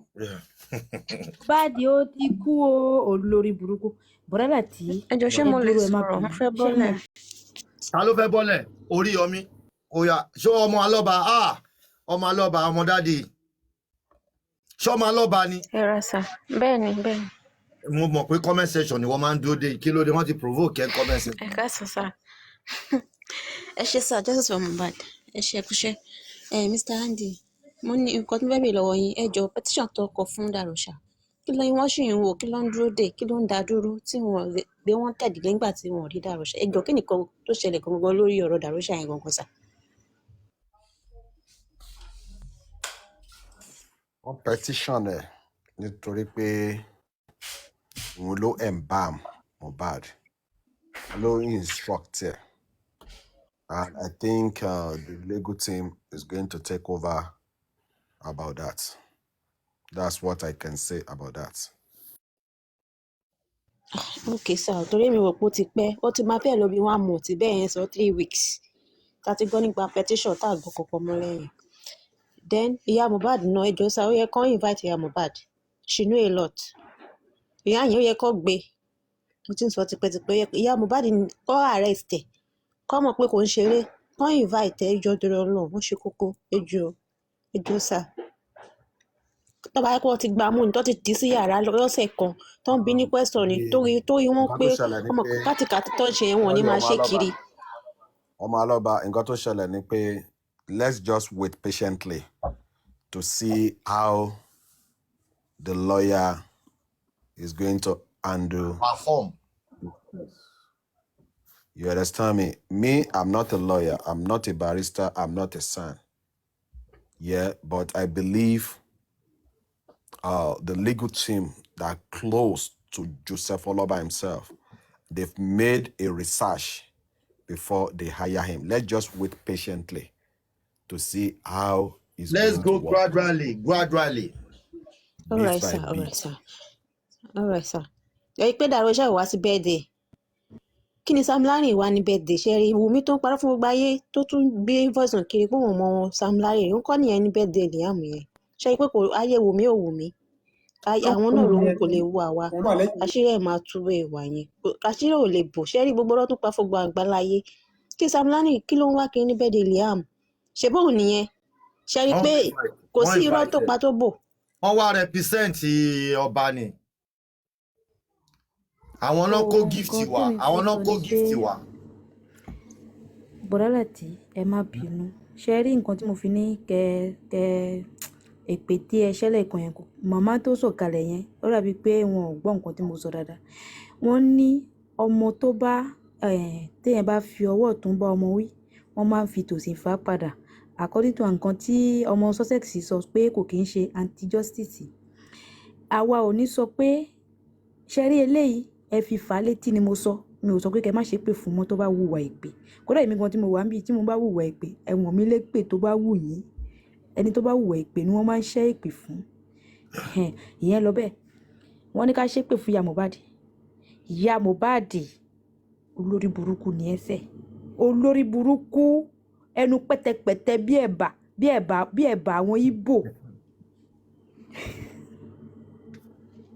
Alátẹnujẹ ìyá oúnjẹ kí ló jẹ rí ó wà ń fa kíní ṣọ̀ìn ọmọ mú ń kékeré ni olòṣì. Wọ́n gbé ọmú tó fẹ́ mu wọ́n gbé fún ewúrẹ́ ni tó fi ń fa kí ni wọ́n gbé fún nínú ìgò yẹn kí lẹ̀ ń pè. Mi ò mọ̀ bóyá sóbò ni bóyá sóbò náà ṣe ni. Ó dà pé sóbò náà ṣe. Sóbò lásán ló mú. Cocktail bí sóbò náà kọ́. Kò mú rí ó fọwọ́n kò mú rí. Ó lòṣì ó láàánú màràmàrà bíi pé wúrẹ́ já sọ́jà. Alátẹnujẹ ìyá onírọ̀ bú ó lóun ríran àti ó ti lọ rí òkú ọmọ yẹn ni. Ta ló fìran sí olójú tó fẹ́ rí? Onírọ̀ òfò. Sórí ẹyọkan yẹn tó tiẹ̀ sọ pé oríran láì ṣe pé orí nǹkan kan tó sì mọ̀ pé orí nǹkan kan yẹn wàláhì Mohbad máa fún ẹ ní kó àfùjẹ́rẹ́ máa jó ni olòṣì olórí burúkú alátẹnujẹ ìyá ó dàbí àgbàdo onúgò. Ó dàbí àgbàdo onúgò. Ẹ̀mí òtún tẹ́ bá ti wọlé. Can I talk? Dorcas. Can I talk, please? Okay, orí ayọ̀ fi bá mute. Èmi lẹ pọ́ọ̀sì fún mọ́mì tó wọlé lẹ́ẹ̀kan. Ẹ má bínú orí yọmí. Àtìgbà yẹn mo jẹ́ kí n fẹ́ gbàgbé nǹkan. Má bínú. Èmi náà máa ń gbàgbé nǹkan. N ti gbàgbé ni. Now, èmi fẹ́ sọ̀rọ̀ number 1 lórí case ọ̀la corona inquest. Ẹ má jẹ́ kó bá yín ní òjijì. Ṣé ti yẹn? Ẹ má expect much lórí corona inquest ọ̀la. Number 1, àwọn ọlọ́pàá wọ́n ti sọ̀rọ̀ síwájú. Ibi tó fẹ́ nílẹ̀ sí wọ́n ti already fún wa ní clue ẹ̀ síwájú, which is nurse. Pé syringe 5 làwọn bá ń lé yẹn. Syringe 3 wọ́n ti kó sí bọ̀bọ̀ ìlara. Syringe 2 ni wọ́n ò tí ì lò. Now, the 3 syringe wọ́n jẹ́ ká mọ̀ pé nínú abẹ́rẹ́ 3 tí lady yẹn gún bọ̀bọ̀ yẹn ló ṣekú pa. So the only hope tá lè ní lọ́la tó lè assist is that tí àwọn workers ìjọba àwọn tó lọ ṣe test tó lọ ṣe ẹjọ́ assist mi. Pathology. Bóyá pathology. So toxicology and Toxicology. God bless you. Tí àwọn yẹn bá decide láti fún wa ní nǹkan tó ṣẹlẹ̀ pé truly this guy was stabbed. Ṣó ti yé yín tó bá jẹ́ pé wọ́n confirm ẹ̀ pé bọ̀bọ́ yẹn wọ́n gún tó fi kú, then case close. Ẹjọ́ máa kúrò ní inquest. Ó ti lọ sí high court nìyẹn. Ìyẹn ni a lè sọ pé Ọlọ́run ṣeun. but tó bá jẹ́ pé narrative táwọn ọlọ́pàá ti kọ́kọ́ fi síta ẹ̀pọ̀ àtàpù ó yẹ ká wọ́n ti follow 100k ẹ̀pọ̀ àtàpù ẹ jẹ́ tí wọ́n kí bá sọ kí wípé 100. abẹ́rẹ́ kinní kan àròjù stab lára ẹ̀ abẹ́rẹ́ tán fún òun ló ṣe nǹkan kan then inquest yẹn wọn ò ní lè close ẹ̀ lọ́la báyìí ṣó ti yẹ yín wọ́n máa tún ní sí adjoin wọ́n máa tún sọ pé wọn kan fẹ́ kẹ́jọ́ wá then lọ́ọ̀yà tán ṣẹ̀ṣẹ̀ gbà òun náà máa níṣẹ́ láti jẹ́ ní àárín yẹn because ó máa wà okay kàn fúnra wọn kàn sọ okay kàn fún wọn ní time since tó jẹ́ pé àwọn ti Lagos State ti carry out ti wọn. ẹ wá ẹ fún mi gift ni ẹ jẹ́ kí gift máa lọ tí kò bá nǹkan tí tá à ń expect tá a rò ń pé kò tálì mọ́ nǹkan tá a believe so definitely lọ́ọ̀yà àti ti bàbá náà máa ní láti sọ pé okay òun náà fẹ́ lọ ṣe test yẹn fúnra wọn ṣe ti understand me now case yẹn tún máa go far again then hopefully àwọn tí wọ́n ní wọ́n máa wá sọ̀rọ̀ lọ́la we hope ipò àwọn people yẹn wọ́n máa lè as in allow wọn lọ́la láti sọ̀rọ̀ so reason nìyẹn tí mo fi sọ pé ká má gbẹ́mí sókè jù lórí outcome ọ̀la because ẹ mọ Nigeria now we are all Nigerians. Where is it? Àkàntí kúrò ńlé o kò ní pé a kì í ṣe Nigerians mọ́ àmọ́ tí tó lè pa. Thank you mama mi God bless you ma for the gift. Now ìyẹn ti lọ bẹ́ẹ̀ yẹn mo padà sórí kéèsì Arifa ẹjọ́ torí Ọlọ́run mo ń rí báwọn èèyàn ṣe ń sọ pé Arifa fẹ́ ṣe wedding nítorí ó fẹ́ ṣe wedding yẹn. You owe me my lion. ló ṣe fi runs síta ń pé voice note this and that ó ń wá owó Arifa kò pé anybody pé kí wọ́n tán dáwó jọ fún òun torí òun fẹ́ wed téèyàn bá tọkọ ṣe kò lè sọ pé òun fẹ́ ṣe wedding. ó yẹ ara ẹ̀ wò ó mọ̀ nǹkan òun capable. kò sí GoFundMe fún wedding ẹ̀ náà. but àwọn tán dáv tó jẹ́ pé ọpọlọ wọn ò sí ní abẹ́ ẹsẹ̀ wọn àtẹ́lẹsẹ̀ wọn òun ni ọpọlọ wọn wà tí wọ́n fi ń rìn wọ́n ń tẹ ọpọlọ yẹn mọ́lẹ̀ ni so kò ní ṣiṣẹ́ dáadáa àwọn ni wọ́n sọ pé ó fẹ́ ṣe wedding though opponent side ni wọ́n because ẹ mọ̀ rí i tó lè sọ pé òun stand fún true justice tó máa support irú ọ̀rọ̀ yẹn ipe ó fẹ́ ṣe wedding ló ṣe èèyàn gidi ò ní sọrú nǹkan bẹ́ẹ̀ jáde èèyàn tán ti wò kù tó nárùn ọpọlọ òun ló máa sọrú yẹn jáde. So now wọ́n threatening bọ̀dá yẹn a ti rí káàkiri ní ọ̀hún live tọ́wọ́n kan sọ pé wọ́n máa lọ jíyàwó gbé lọ́jọ́ wedding I was there èmi fúnra ara mi wò lọ́jọ́ yẹn mo wà nínú gúrùpù wọn tí mò ń fọpọlọ wò. ká lọ jíyàwó níyàwó gbé. yes wọn lọ́wọ́ máa jí Arifa gbé wọn máa gbéyàwó ẹ̀. wọ́n máa wà evil gan kẹ́. pé wọn ò ní kó wọn sójú kan náà ṣe ti understand ìpè táwọn bá dẹ̀ ti ṣe yẹn. ẹ fẹ́ lọ jíyàwó níyàwó gbé. King White ló sọ. ṣé tó bá yẹ pé ìlú tó lófin ṣé kò yẹ kán lọ gbé King White yẹn olórí burúkú yẹn ilé tó dàbí àrùn ọmọ ajá yẹn ó dàbí àrùn. wọ́n ṣe àwọn tó ń fi voice note nìkan ló ń plan fún mánu yẹn àwọn ajá Wùnmí àwọn náà ń plan fún mánu yẹn ṣe ti understand now nǹkan tí mo wá fẹ́ sọ lórí wọn is that wọ́n ní evidence lọ́wọ́ Arifa ò dárúkọ ẹni tó ní voice note yìí a kàn mọ̀ pé we all had PA ọba ṣe ti understand but nínú conversation wọn mo gbọ́ tí màmí yẹn sọ pé kí Arifa get back sí àwọn lórí TikTok kí Arifa get back sí àwọn ní orí TikTok which means Arifa máa ní information mànú yìí lọ́wọ́. No, I'm using this opportunity to beg Arifa with private call not fi pé. I know, but he said Arifa should get back to him on his TikTok. Because kò fẹ́ fi nọ́mbà sílẹ̀. But Arifa ní TikTok ID this person. Tán bá lọ lo fake tẹ̀sán àwọn wọn ní fake. Mo wọ́n lè kàn lo ẹni. Ó possible kó jẹ́ pé the same person tí wọ́n tó ti ń disturb àwọn others náà ṣì ni because àwọn yẹn mention orúkọ. Wọ́n ní the same person náà pé Bukky Jesse náà ó fún Bukky Jesse náà torí mo pe Bukky Jesse lánàá. The same person ti pe Bukky Jesse ó ti fún threatening náà lánàá náà tẹ́lẹ̀tẹ́lẹ̀ Bukky Jesse lẹ́ni yẹn kọ́kọ́ threatening tó pe rẹ̀ ní PA and Bukky Jesse confirm it. You see, Tẹ̀yìn tí bá Sherry, parọ́ ẹ̀yin comment section ẹ máa bá mi sọ. àwa tí Ǹjẹ́ à ti ń gbọ́ orí follow yín. lẹ́nu Bukky Irú Jesse abẹ́ ẹ̀gbọ́n Papariano. rí? Papariano gan sọ bẹ́ẹ̀. Papariano threat No, Papariano náà. Omaloba Light. Papariano, yes, Ẹ lọ́rọ̀ it's true. But Papariano yẹn Papariano ìlú wo ló mention wà? orúkọ ẹ̀ o. Ẹ lọ́rọ̀ ìlú wo ni Papariano Papariano yẹn wà? mention Ṣé orúkọ ẹ̀. Nàìjíríà náà ló wà? Ó mention kódà ó ka message wọn Yes, síta. Ó mention orúkọ. yes, that's what I'm saying. Papariano dá orúkọ ẹ̀. Reason ni mo ṣe ń sọ pé tó bá Mrs. kí Oriyomi, ẹ má bínú mà, ẹ má bínú mà. Arifa, Mrs. God bless you, Oriyomi, ma. ẹ má bínú mà. It was this same Paparino yesterday. Ló ń sọ all sort of rubbish lẹ́nu pé he doesn't believe what when he was going through the voice note. Later on at the point he said he doesn't believe this. Pé probably pé báwo lọ ṣe máa threaten yẹn. Obìnrin kan ló bring ọ̀rọ̀ yẹn lórí platform ẹ̀ Perry. Yes, Ló ẹ máa gbọ́. fi àtáàkì obìnrin yẹn ó náà ò believe lórí nǹkan.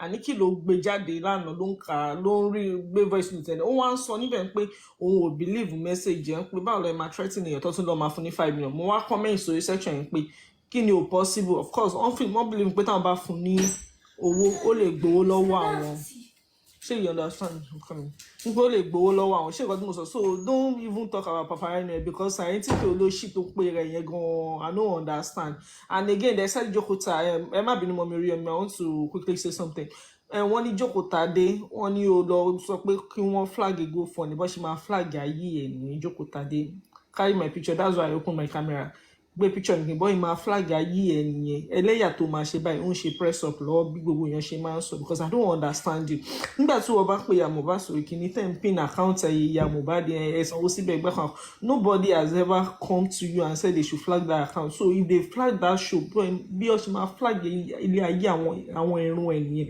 ẹ̀yin olórí burúkú jàtìjàtì yìí. Ẹja sọ̀rọ̀ ká lè máa mú. To talk Ká lè to máa mú round up ẹ̀sìn the story ká lè prepare fọlá ní láti prepare fọlá. kí Arifa Aago mélòó náà la máa bẹ̀rẹ̀ náà? kan lọ write petition immediately fún kan write against the PA Ọba Elegushi kan involve orúkọ yẹn sínú ẹ̀ because petition ti kọ́kọ́ gbé man yẹn tẹ́lẹ̀ kó tó di pọ́n succeed lórí Mohbad kéèyàn máa rò pé torí ọ̀rọ̀ àwọn tọ́wọ̀n èèyàn ń sọ ọ̀rọ̀ tọ́wọ̀n èèyàn ń sọ wọ́n ń sọ pé irọ́ ni wọ́n ń sọ pé fíìmù ni kó máa lọ di fíìmù tó bá máa yá kí Arifa contact lọ́ọ̀yà wọn wọ́n write petition against that PA kán dẹ̀ jẹ́ kí wọ́n mọ̀ pé àwọn ní evidence wọn kán má jẹ́ kí àwọn audio yẹn kó sọnù ṣó ti yẹ yẹn kán lọ tender everything so èèyàn gbogbo ojú máa lè wà lára wọn bẹ́ẹ̀ yẹn but if not bó lórí burúkú wọn ṣe máa sọ pé rọ́nà pa náà lélẹ́yìí àwọn tó jẹ́ pé nǹkan ò ṣe wọn ò mọ bó ṣe rí lára tó bá jẹ́ pé wọ́n mọ irú nǹkan tó ń bá bàbá mú òfin ra ni they will not be here and be saying rubbish so gbogbo nǹkan tí ẹ̀yin tẹ́ jẹ́ host tẹ́ ń jà fún ẹ̀tọ́ o ẹ jọ̀ọ́ ẹ jẹ́ kí gbogbo yín kí ohun yín kó jẹ́ ẹyọ kan ẹ support ara yín ẹ fìfẹ́ bá everybody lò mo wà ní life ẹnìkan náà yẹn lóhun ní evidence video ní máa support ẹni bá gbóòtọ́ dání lè mi support tó bá ti gbóòtọ́ dání. òun ní fídíò lọ́wọ́ mo come up mo ní fídíò tó ní tó mọ̀ pé is good for this investigation. Oríyọmí ẹ bá wa ṣe snap ìjàre kí a lè lọ round kí lè máa lọ ó tẹ̀ tí rẹ̀. mo máa tẹ̀ short ẹ̀ ń sìn ó ní no nítorí kò sí òtítọ́ náà láàrin ìjọ nìyẹn wọn ò fọwọ́sowọ́pọ̀ tó if not kò sí nǹkan tó tèkẹ̀ láti drop irú fídíò yẹn fún ẹ̀yin tí nǹkan bá ṣọ̀tẹ̀ lọ́la ń sìn fídíò yẹn ti lọ nìyẹn because wọ́n ti mọ̀ ń pò wá lọ́wọ́ ẹ̀ they can do and undo for him as well so èmi ò ní sọ jù bẹ́ẹ̀ lọ since tó yẹ pé ẹ ní much time because mo ti wà ń bí látẹ̀kan tẹ́lẹ̀ so kò sí short time it is well. Tálẹ̀ ń sọ mà tálẹ̀ ń sọ mà.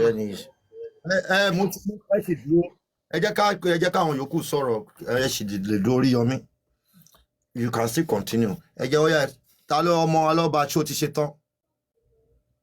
àwọn ẹjọ́ àwọn èèyàn ń béèrè fọ́tò Sam Larry ó ní irọ́ ni pé Sam Larry kò ìjọba aṣọ ẹ̀ fún ọ̀rọ̀ ẹjọ́ tó lọ lọ́sàn. wọ́n ní kò ṣe Sam Larry lẹ́ṣọ́.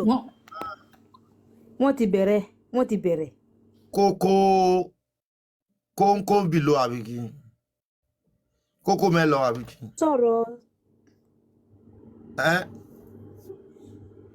Èmi ni mò ń sọ̀rọ̀ lọ, mo fi filẹ̀ fún Lọ ẹ jẹ́ mo fẹ́ dáhùn ẹni ìlú náà hold on. Kókó candle àbí kí ló ń jẹ́ sọ̀rọ̀? Crocodile. Yeah. Oh, sorry. I mean, Crocodile nínú orí platform wa. Yeah. Sorry. Are you a crocodile? So, yeah. You are a crocodile? Yes, I am. I mean, that's my username. Oh, sorry. Okay, so let me just get straight to it. The thing is, I can see that there is this disagreement with Papariano and some other panelists, like Arifa and the likes, and you, based on his stand as regards the GoFundMe. And yes, it has created some kind of divide in the relationship that other panelists have with Papariano. But what I'll just say is, although we can be against Papariano's position in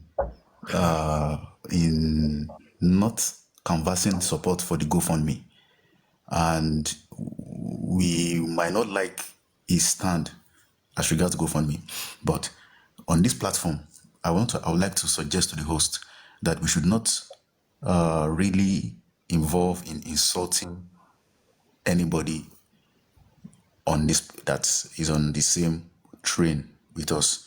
You see, the objectives is the same, but the methods we might disagree. We might disagree with the means, we might disagree with the style, we might disagree with the process or the route, but the destination is all the same. And although strong words might have been exchanged, like insultive words, but we should really not use that as a means to polarize unity. It is a unified movement, not a uniform movement. We don't necessarily have to be uniform, be on the same page, but there may be different views that, okay, I support GoFundMe, I don't support GoFundMe. In the other platform, I also advise Papariano and I say, look, you cannot call GoFundMe a fraud.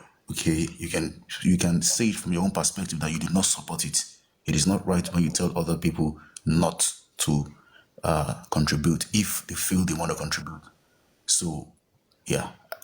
And I don't want your platform to be a situation whereby people are trying to insult other panelists who were once on the same page with you before, and due to the disagreement as regards GoFundMe, are not currently on the same page with you. But it still does not mean that we are all not on the same drive, which is the objectives for justice for Mohbad. So we might criticize Papariano that, oh, look, you should think about your position as regards GoFundMe and all those things like that. But we should just leave it at that. We should not insult his person. We should not insult his person. Like, I will not also allow anybody on Papariano's platform to insult any other person, any other host. Yeah, because we might disagree on the method, but the objectives remains the same. I don't want other people who are from the anti-justice camp to use these disagreements to begin to expand the cracks and the conflict and take advantage of it and use it to make it look as seamless, because they might go to Papariano's platform and say, oh, Papariano, on so and so platform, look at what people are saying about you and all those things. So it's going to create Sorry, Crocodile, I would like to interject you there, please. I would like to interject you there. Oh yeah, hold on. Continue. Okay. All right. It's gonna cost like it's gonna cost. Hold on. Well done, sir. Oh yeah, you want to speak to Crocodile? Oh yeah, Mumbo. Crocodile. In as much as your analysis is perfect and is fit for the purpose, but I think this kind of advice would have been better. To buy for Papariano, that advice, or we really need it to. And if the truth must be told without the fear of men, you will know that this man is becoming something else. He talked down on everybody, shout people away, call people names, do unbelievable things. If with the same team, ni gbogbo wa jọ wà. Tó bá believe with the same thing, la jọ ń jà fún. We're on the same movement. Mi ò fi wípé ó yẹ kó máa drag àwọn host ẹgbẹ́ ẹ̀ bó ṣe ń drag wọn yẹn. All because you disagree today does not mean you're not gonna agree on any other thing tomorrow. I mean, what make a team is for everybody to have a voice and to have our differences and then to come to the table and agree and disagree. If lóòtítọ́ tó bá jẹ́ pé wọn ò tí wà bias in any way, by now ó yẹ kó ti come around with this GoFundMe, with this endless what is it called? Till everybody is going to York Daddy. They try to go everywhere to explain the situation to him, to explain over and over and over again. And if that explanation is not convincing enough for him, it's still not enough for him. Let's massacre is a fraud and call people names. Bàbá náà kì í sọ̀rọ̀ tó dá lọ́sàn-án ṣùgbọ́n máa tún wá ń sọ̀rọ̀ tó worst láàrin òru nígbà tí gbogbo àwa ibà ti lọ sùn tẹ́ bá já sí ọ̀dọ̀ Papararo lóru ó mà lọ́gbọ́n tẹ́ fún ní resetting slap from your hand ni òun ló need ẹ̀ please. We should be able to stand as one. Yeah, agreement is allowed. But ẹ má jẹ́ kó jẹ́ pé a máa ṣe nǹkan tá à ní fi gbàgbé ara wa. Tó bá di lọ́la tó bá rí the new lawyer tó perform. What is he going to come to do? To say I'm sorry? You know, ẹ tó bá pọ̀ yìí máa bẹ̀bẹ̀ pé I'm sorry kò ní jà ìjà yẹn to the extreme end. It needs to be called to order. So ẹ̀yin tẹ̀ ṣe ń wò mí. It's really sir. This it's advice for him. Ogogo no need the advice. Ben, sir. No need it. All right. And Mr. Crocodile. Thank you. All right, thank you. I'm sorry. Thank you. I'm sorry. Thank you, Crocodile. Sorry, I said I want to interject to you earlier. I think what you are telling us, you're not meant to be telling. I'm sorry. I'm not trying to be rude, but you're not supposed to be telling us. You have to tell Paparino to bring down whatsoever he put on his platform, not to go fund. How much has he contributed ever since the day we started this justice? That's number one. Why is he telling people to flag the show, the GoFund? Why? I don't understand. Because bitter. It's too bitter. So we don't want any Paparino students here because anytime I see them here, I have to be honest, I didn't even tell the host how I always block them. I don't have time for that. To borrow Jory Bruku. Anybody that carry where it comes, say no GoFund here, I go block the person. Do you understand what I'm saying? I understand what you're saying, that we should not drag anybody. We are not dragging anybody here. But the honest truth is, I think Paparino has mental problem. If he's watching me right now, maybe he always take polos. Do you understand what I'm saying? You just be talking anyhow to people, even to his panelists. I think he needs to watch what he's saying. We just sit down there. They will be gifting him lion. Those people that are gifting him lion, are be killing crocodile will return for you. There are a lot of them. I have their names there because I'll still drag a lot of people. Trust me. Yeah, I will do that. I'll go to his platform and I'll also try to express this to him. I will tell him, look, you might not be for the GoFundMe, but don't try to influence people who might be willing to contribute. Let others leave. Yeah, leave others to do their own ways. Yeah, everything don't have to be your way all the time.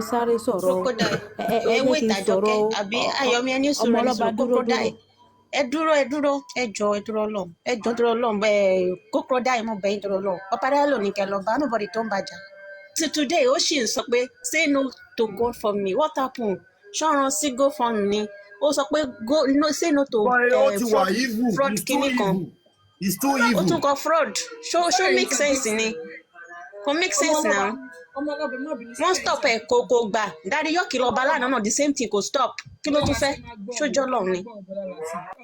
Ẹ má worship ẹ mọ́ ẹni tó bá máa dáwó. Kò sí bó tilẹ̀ nǹkan sọ pé kó má dáwó. A máa pa owó yẹn á pé. Bọ́dà ṣe máa gbọ́n sọ lánàá pé kó má ṣe kíni GoFund but ó promote ti Aries lánàá. We are promoting Aries GoFund. Hold on, one house. Mi ò blame Paparino. Mo blame gbogbo everybody tó fún mọ́ dáadé yọ tó fún mọ́ Westo tó fún mọ́ ìbọn gbogbo ọmọ pátánù ló blame ẹ̀yin ẹ̀wọ̀ jọ̀ọ́ ní ẹ̀yìn bọ̀bọ̀ yẹn kó wá sórí platform anybody Westo kó wá jókòó síbẹ̀ gbogbo wọn máa bẹ̀ lọ́wọ́ máa lọ fún panelist lórí platform ẹ̀. èmi nǹkan kò ṣe ẹ̀rí mi lórí platform ẹ̀ rí. ẹ tó ń wá Peter pẹ̀lú bàbá Mohbad ìyàgbá the first time from beginning nígbà tí bàbá Mohbad tó kọ́ wá sórí platform Westo ló ti máa attack bàbá yẹn pé sọ yẹn pé kó náà kó ifá kó pẹ bàbá yẹn ó lọ́wọ́ ní pé olú yẹn kó wá sórí platform ó máa fáwọn ń jà fún ni ó yẹ kó wá sórí platform kó wá sọ̀rọ̀ kó wá kíní kan ìgbà ló ti wà Peter against bàbá yẹn èyí tó ń ṣe kó ẹgbẹ́ kó ń jà fún just láti make owó sápá rẹ̀ ni òkè ó sọ pé no fraud yìí pé àwọn àdìsẹ́pì tó ní pé ká bá dáwó sí GoFundMe yìí àwọn ẹni náà bọ̀ ó lè ní pé ká máa fẹ́ ní lion ká máa fẹ́ ní gift so wọn lion gift tán fún ẹ yẹ kì í ṣàṣedànù ló jẹ́ fáwọn kì í ṣàṣedànù ló jẹ́ fún wọn lion gift tán fún ẹ tí wọ́n sọ lówó yẹ àkáǹtì wo ló ń lọ wàrà ń ta gbogbo tó ní kí wọ́n fi ṣe GoFundMe kí wọ́n fi ṣe GoFundMe yẹ òlè nìkan change ẹ̀ sí gift kan fún wọn which is thief ó lé ní èmi ò blame. irú Papariano yẹn kò gbọ́dọ̀ rí opportunity tí àrífárí láti bá pa kábíyèsí. Exactly ama ní gbogbo yìí kẹwàá sọ òun máa bí tàtẹ pé báyìí pé platform yẹn báwo yẹn wà ń bẹ òun ò ní yọjú sọ́dọ̀ ní púpọ̀ náà wá síbẹ̀ bọ̀ yìí máa gbọ́ Westo gbogbo ẹ̀ máa bá gbé alọ́ pé ẹ fẹ́ lọ́ra sá tẹ́lẹ̀ ẹni tí tẹ́lẹ̀ fẹ́ explain fún tí ò bá lè wá sọ́dọ̀ yín ẹ fílẹ̀ kó máa dá sí láìfẹ́. Golden Sea náà ti lọ jọ ẹ̀ ó ti wà pẹ̀lú ẹ̀ ẹ̀yìn yẹ́ ò lè gòsì lọ́dọ̀ yìí tó last gbogbo tó náà sọ kọ́tàkọ́tà bẹ́ẹ̀ lánàá àti jẹta gbogbo tó ń sọ tó náà ti jọ ẹ̀ ó ti jọ ẹ̀. èmi kan ti notice Golden Sea kó yá dúró síbẹ̀ kọ́ má wà bí ìbá ìmọ̀ kọ́ má wà bí ìmọ̀ yá dúró síbẹ̀ mi ò fẹ́ Golden Sea bí báyìí mi ò fẹ́ yàn tí ò bá ti wà stable àwọn tó bá stable ni mò ń bá ṣe. mi ò fẹ́ Perry òun ni mo sọ yẹn mi ò fẹ́ rí Golden Sea níbí báyìí.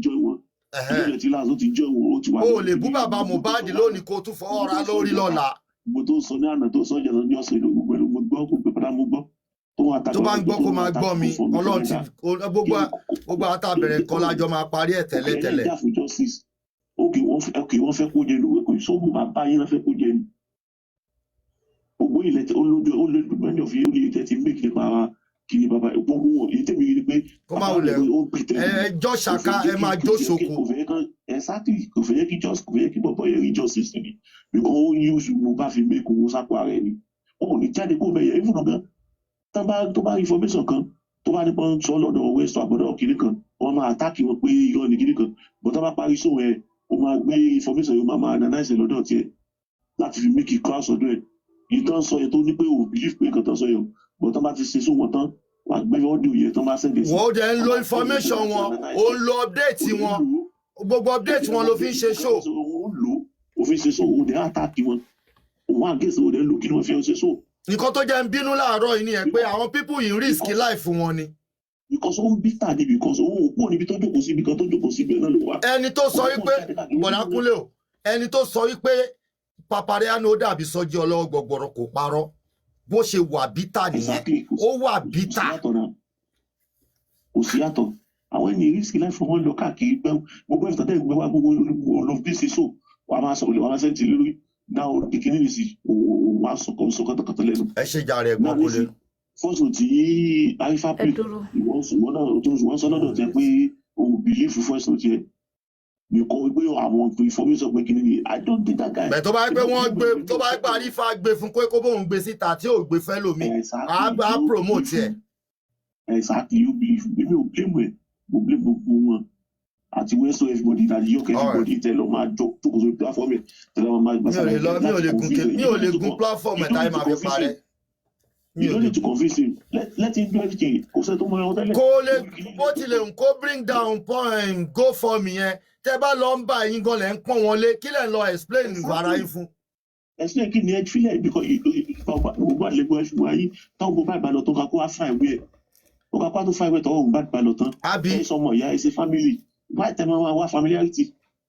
so kò ó rẹ anybody less explanation tí ó bá lè promote GoFundMe kò bá jẹ́ èèyàn mẹ́ta ló dáwó síbẹ̀ alihamdulilayi kábọ̀sì bọ́sí kò lè jẹ́ bẹ́ẹ̀. ẹ ṣe gọjà rẹ ẹ̀gbọ́n kúlẹ̀. èyí tí ó dẹ̀ mọ̀ ni wípé tó bá yẹ káwọn fèèpù fàkàbà tọwọ́ bọ ọkàn tó ṣe Papariano yẹn wọ́n á dìp lọ́nu fámílì ẹ̀ ṣèbí wọ́n á gbé nǹkan jáde nípa òun náà àwọn nǹkan tó rò pé ó ti cover tá bá bẹ̀rẹ̀ pẹ̀lẹ́ tó lọ wá details ẹ̀ sí òun gan àmọ́ pé òun ní dọ̀tí. wọ́n á wọ jáde fún bí àpè. ẹ ṣe jàre Gbọ́nkúlé Ayọ̀mídé kí lẹ fẹ́ sọ mọ́.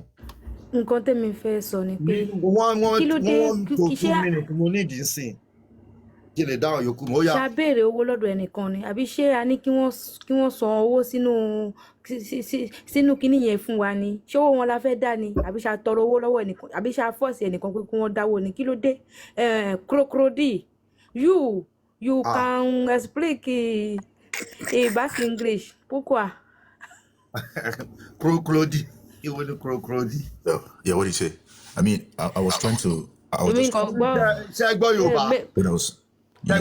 Mix. Yes, my boy sound like Yoruba. Is this fourth man? This is not fourth man. Tẹ́ bá fẹ́ wá sí ibi platform wa lọ́jọ́ mi. Ayọ̀mídé wọ́n náà ló ní kó sọ̀rọ̀ ẹ má dà kí ni. Ó ti sọ̀rọ̀ tán tó bá gbọ́ kí gbogbo ọ̀rọ̀ náà ló máa gbọ́ ẹ jẹ́ á move on. Nǹkan tẹ́mi fẹ́ béèrè ni pé ẹ dúró Bọ̀dá Láti ẹ ti bẹ̀rẹ̀ sí máa bínú ẹ ti sọ pé tí Godisi máa wá mọ́ a máa move on Godisi máa wá ẹ̀yin lẹ máa kìlọ̀ fún wọn ṣẹ́rí àwa táwọn èmi ò kí ń káàkiri kiri rárá. Oníkálukú ló ní right títí ẹ̀ láti opinion títí ẹ̀ you can't want somebody that you don't know à ń ṣe family mi ò lè control ẹ̀ mi ò lè ní kó má ṣe nǹkan tó bá wù ú mi ò control Perry tó takú tì mí lọ́rùn mo máa ń bàjà a máa ń jà gan kò ti torí ẹ̀ fi mí lẹ̀ ó yẹ yín kò ti torí ẹ̀ fi mí lẹ̀ èmi kọ́ mo control ẹ̀ ó choose láti stay lọ́dọ̀ mi ni ó choose ni mo dẹ̀ fi ń respect ẹ̀hún ni mo ṣe máa ń respect òun náà mi ò lè control fóònù ọwọ́ ẹ̀ mi lè sọ pé o gbọ́dọ̀ má lọ bí báyìí o gbọ́dọ̀ má lọ bí o or ẹni báyìí no I don't do no it's not allowed oníkálukú ló ní right láti follow ẹni tó bá hùn. alájà fún bàbá Mohbad ni àtúmọ̀ máa bú bàbá Mohbad ṣé ni wọ́n ti dàrú ni kó tó ń sọ̀rọ̀ sí bàbá mo tó ń bú àwọn legal head bàbá ìwọ tó bá dẹ̀ ń bú legal head ó ti ń bú bàbá nìyẹn àbí ṣé mo parọ́ ni tó bá ti ń bú àwọn legal kí tó ń bá bàbá ṣiṣẹ́ òun fọgbọ́n bú bàbá nìyẹn. ìwọ máa bú bàbá. Bọ̀dá Láti. kẹ́yìn náà ẹ jẹ́ ká stop ká má máa káàkiri.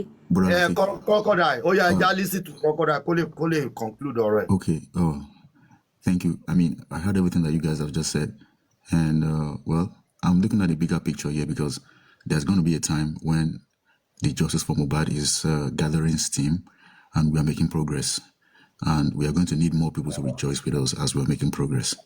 So I want us to open the back door for those who we think are not on the same page with us. But they are also on the same objective for Justice for Mohbad. So please, let's not just, let's not throw away the baby with the bathwater. I don't know how to say, we should not throw away the baby with the bathwater. We should also open the back door.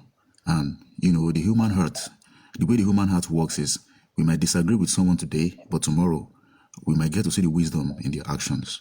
So please, let us, we might disagree with them now, and we might not want to hear their voice now, but let us give space for understanding and dialogue in the long run.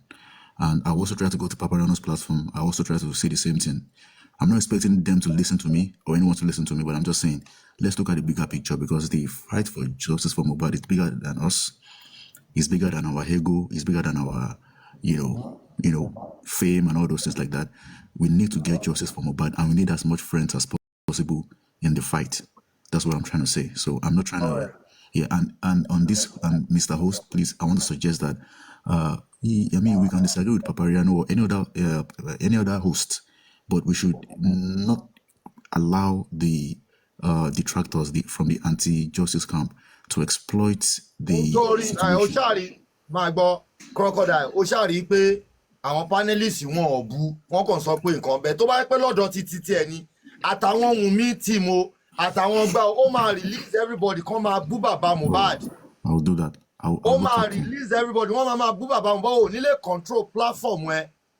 That's unfair. ẹ ṣáàrí bí n ṣe máa ń control bí tó bá ti bá fẹ́ ṣí wọn lẹ̀ kọ́ máa kó fún gbàgbàgbà mọ́ á ṣí wọn lẹ̀ nǹkan tẹ́ wọ́n bá ti read the lips mi but wọ́n wà á rí pé àwọn panelist mi wọ́n ò bú but tó wáyé pé lọ́dọ̀ títí wọn ni ó máa fi wọ́n lẹ̀ wọ́n máa batch anybody wọ́n máa batch anybody.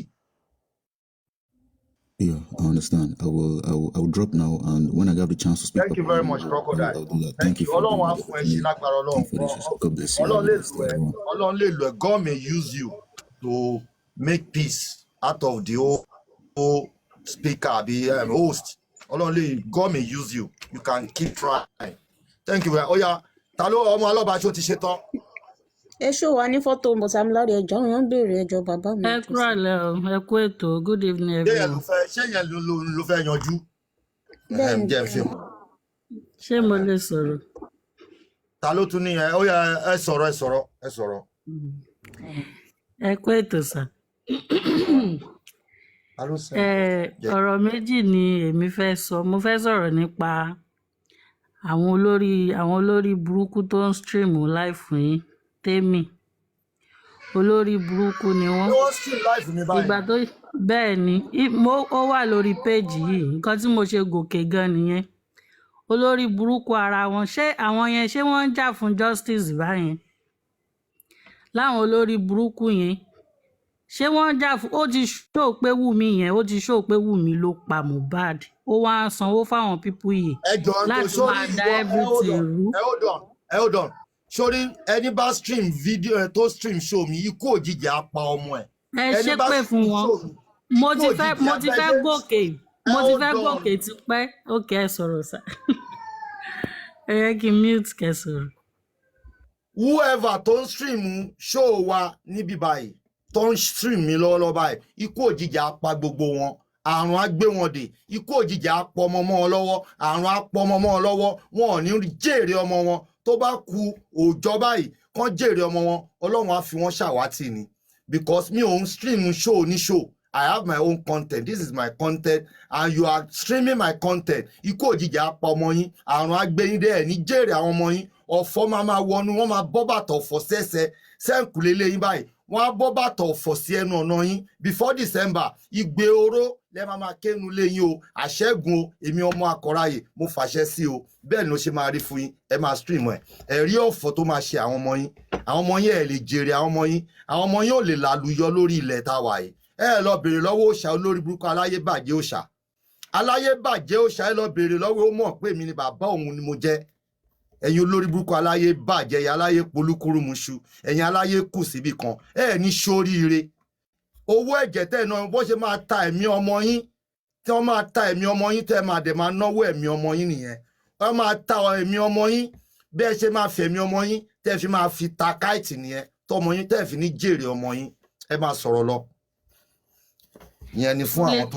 ẹ lè check ẹ mo post ẹ mo máa delete ẹ later ó wà lórí page so nǹkan tí mo ṣe gòkè nìyẹn olórí burúkú làwọn pípù yẹn ó ti ṣó pé ọmọ àlè Wùmí yẹn ó ṣó pé òun ló pa Mohbad àwọn pípù yìí ó ń fún wọn lówó sódà wọ́n máa dá everything rú olórí burúkú làwọn pípù yẹn kò dẹ̀ ní dáa fún wọn àti Papariano yẹn náà ṣe é rí ọ̀rọ̀ Papariano kò ṣe é gbé sí.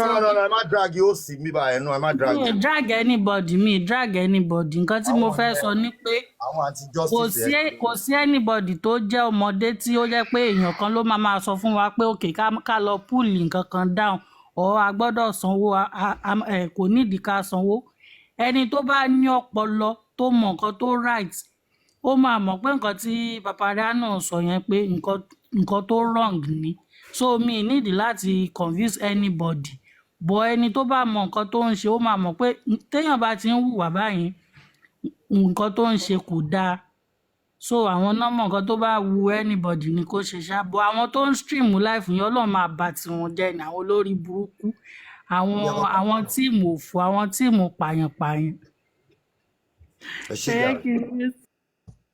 ẹ ṣe jàre ta ló Princess MJ ẹ sọ̀rọ̀ jàre.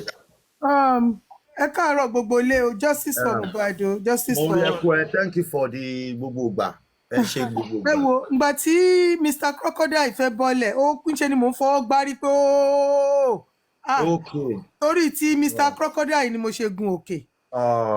tó bá sì wà níbẹ̀ yẹn tó bá sì wà ní comment section nǹkan tẹ́mi kàn fẹ́ sọ fún wọn ni wọ́n láwọn gbọ́ Yorùbá so wọ́n á máa gbọ́ nǹkan tí mò ń sọ yìí ṣé ìwà ìkà kọ́ ni Papariano ń ṣe yẹn mo fi Ọlọ́run ṣe ẹ̀rí látìgbà tí mo ti rí tó post kìíní yẹn mo máa ń sáré kọjá lórí kìíní ẹ̀ ní mi tiẹ̀ fẹ́ gbọ́ nǹkan tó ń sọ ìwà ìkà nìyẹn náà ìgbà táwọn sọ pé justice for Mohbad tó wá kọ́ pé GoFundMe ibi báyìí gan àwọn èèyàn máa kú àwọn èèyàn máa ní ìdòwò wọn á ṣe téèyàn tiẹ̀ mọ̀ tẹ́tẹ́ àti ẹ̀mọ̀ tá àti ẹ̀fẹ́ mọ reason tá ìfẹ́ dáwó yẹn téèyàn máa dáwó sínú GoFundMe. kámá tí wàá sọ pé eléyìí ta nídìí ẹ̀ fún purpose. ta nídìí ẹ̀ dẹ̀ mọ reason ta nídìí ẹ̀ fún àwọn èèyàn dẹ̀ ń lọ wọ́n ń ṣàlàyé káàkiri ó dẹ̀ ń sọ pé ayé ìwà ìkà nìyẹn o Papariano ó mà níkà o ìwà dẹ̀ máa kígbe give me lion give me lion give me lion where's my gift àwọn tó ń fún wọn gift yẹn kọ́ iye òjò àtòrí má yẹn ìkà ìbọn Papariano níkà ó dẹ̀ ní ó ní psychiatric problem ó yẹ kó lọ yẹ ọpọlọ ẹ̀ wò gẹ́gẹ́ bí Perry ṣe sọ ó yẹ kó lọ yẹ ọpọlọ bọ̀bọ̀ yẹn wò ó ní psych issue ìkà ni èmi ò dẹ̀ rọ́pọ̀ wà ní justice for Mohbad anti justice ló wà fún irú nǹkan tó ń ṣe yẹn ò dáa náà then Mr. Crocodile náà tí wọ́n á gòkè. gbogbo àwọn tó ń wọnú inbox wọ́n lè ti dọ́dọ̀ òun náà kó ti gba etiquette. ó lè possible iṣẹ́ kí Mr. Crocodile yìí lọ advice ẹ wá ń bọ̀ ń bí bàbá máa sọ fáwa pé opinion òṣìwò àwọn gan fúnra ara wọn yẹ kó ro orí wọn wò kó rò pé nǹkan táwọn fẹ́ lọ bá pánẹ́ẹ̀lì olórí ẹbí ìsọ yìí kò mọ́gbọ́n wá Papariano ló yẹ káwọn lọ bá sọ ipe kó yọ kinní yẹn kúrò kó dẹ̀ kó àwọn tó bá fẹ́ dáwó sí kán dáwó sí àwọn tó bá ní dáwó sí kán má dáwó kó má máa sọ fún wọn pé kán bring it down fraud ni ìkà nìyẹn náà. tọ́ọ̀ gbowó lọ́wọ́ ẹ̀. ní òye pé wọ́n gbowó lọ́wọ́ ẹ̀ wọ́n dẹ̀ ń kígbe give me lion give me lion give me lion. ẹ máa ń bínú báyìí ẹ ti bínú báyìí rí o. inú bí mi bí mo ṣe rí bó ṣe náà fẹ́ bọ́lẹ̀ ṣe mo fọwọ́ gbá orí mi báyìí pé máì ni mo fẹ́ wá mo ń gbọ́ tó ní kọ́ máa bùn mi ò ní bù wọn bọ̀ ìmọ̀ àkọ́ sọ̀rọ̀ sí ní ayé wọn ní pé lọ padà bá Papariano kẹ́ sọ fún pé òṣì tó kọ́ yẹn kó gbé kúrò kó dẹ̀ kó máa sọ fáwọn èèyàn pé ẹni tó bá fẹ́ dáwó ẹ dáwó o ẹ wò màá bá ẹ jẹ́ kí n fi space sílẹ̀ fẹ́ lómi. àti ẹ̀ ti fẹ́ ṣetán náà àti fẹ́ ṣetán Dutch Nation èwo tún ni Dutch Nation Àyànfẹ́ mò ń bọ̀ Dutch Nation ti bọ̀ Àyànfẹ́ ṣó fẹ́ sọ̀rọ̀ ní jàre ká lè máa lọ ká lè kí n lè lọ get ready fọ́là Àyànfẹ́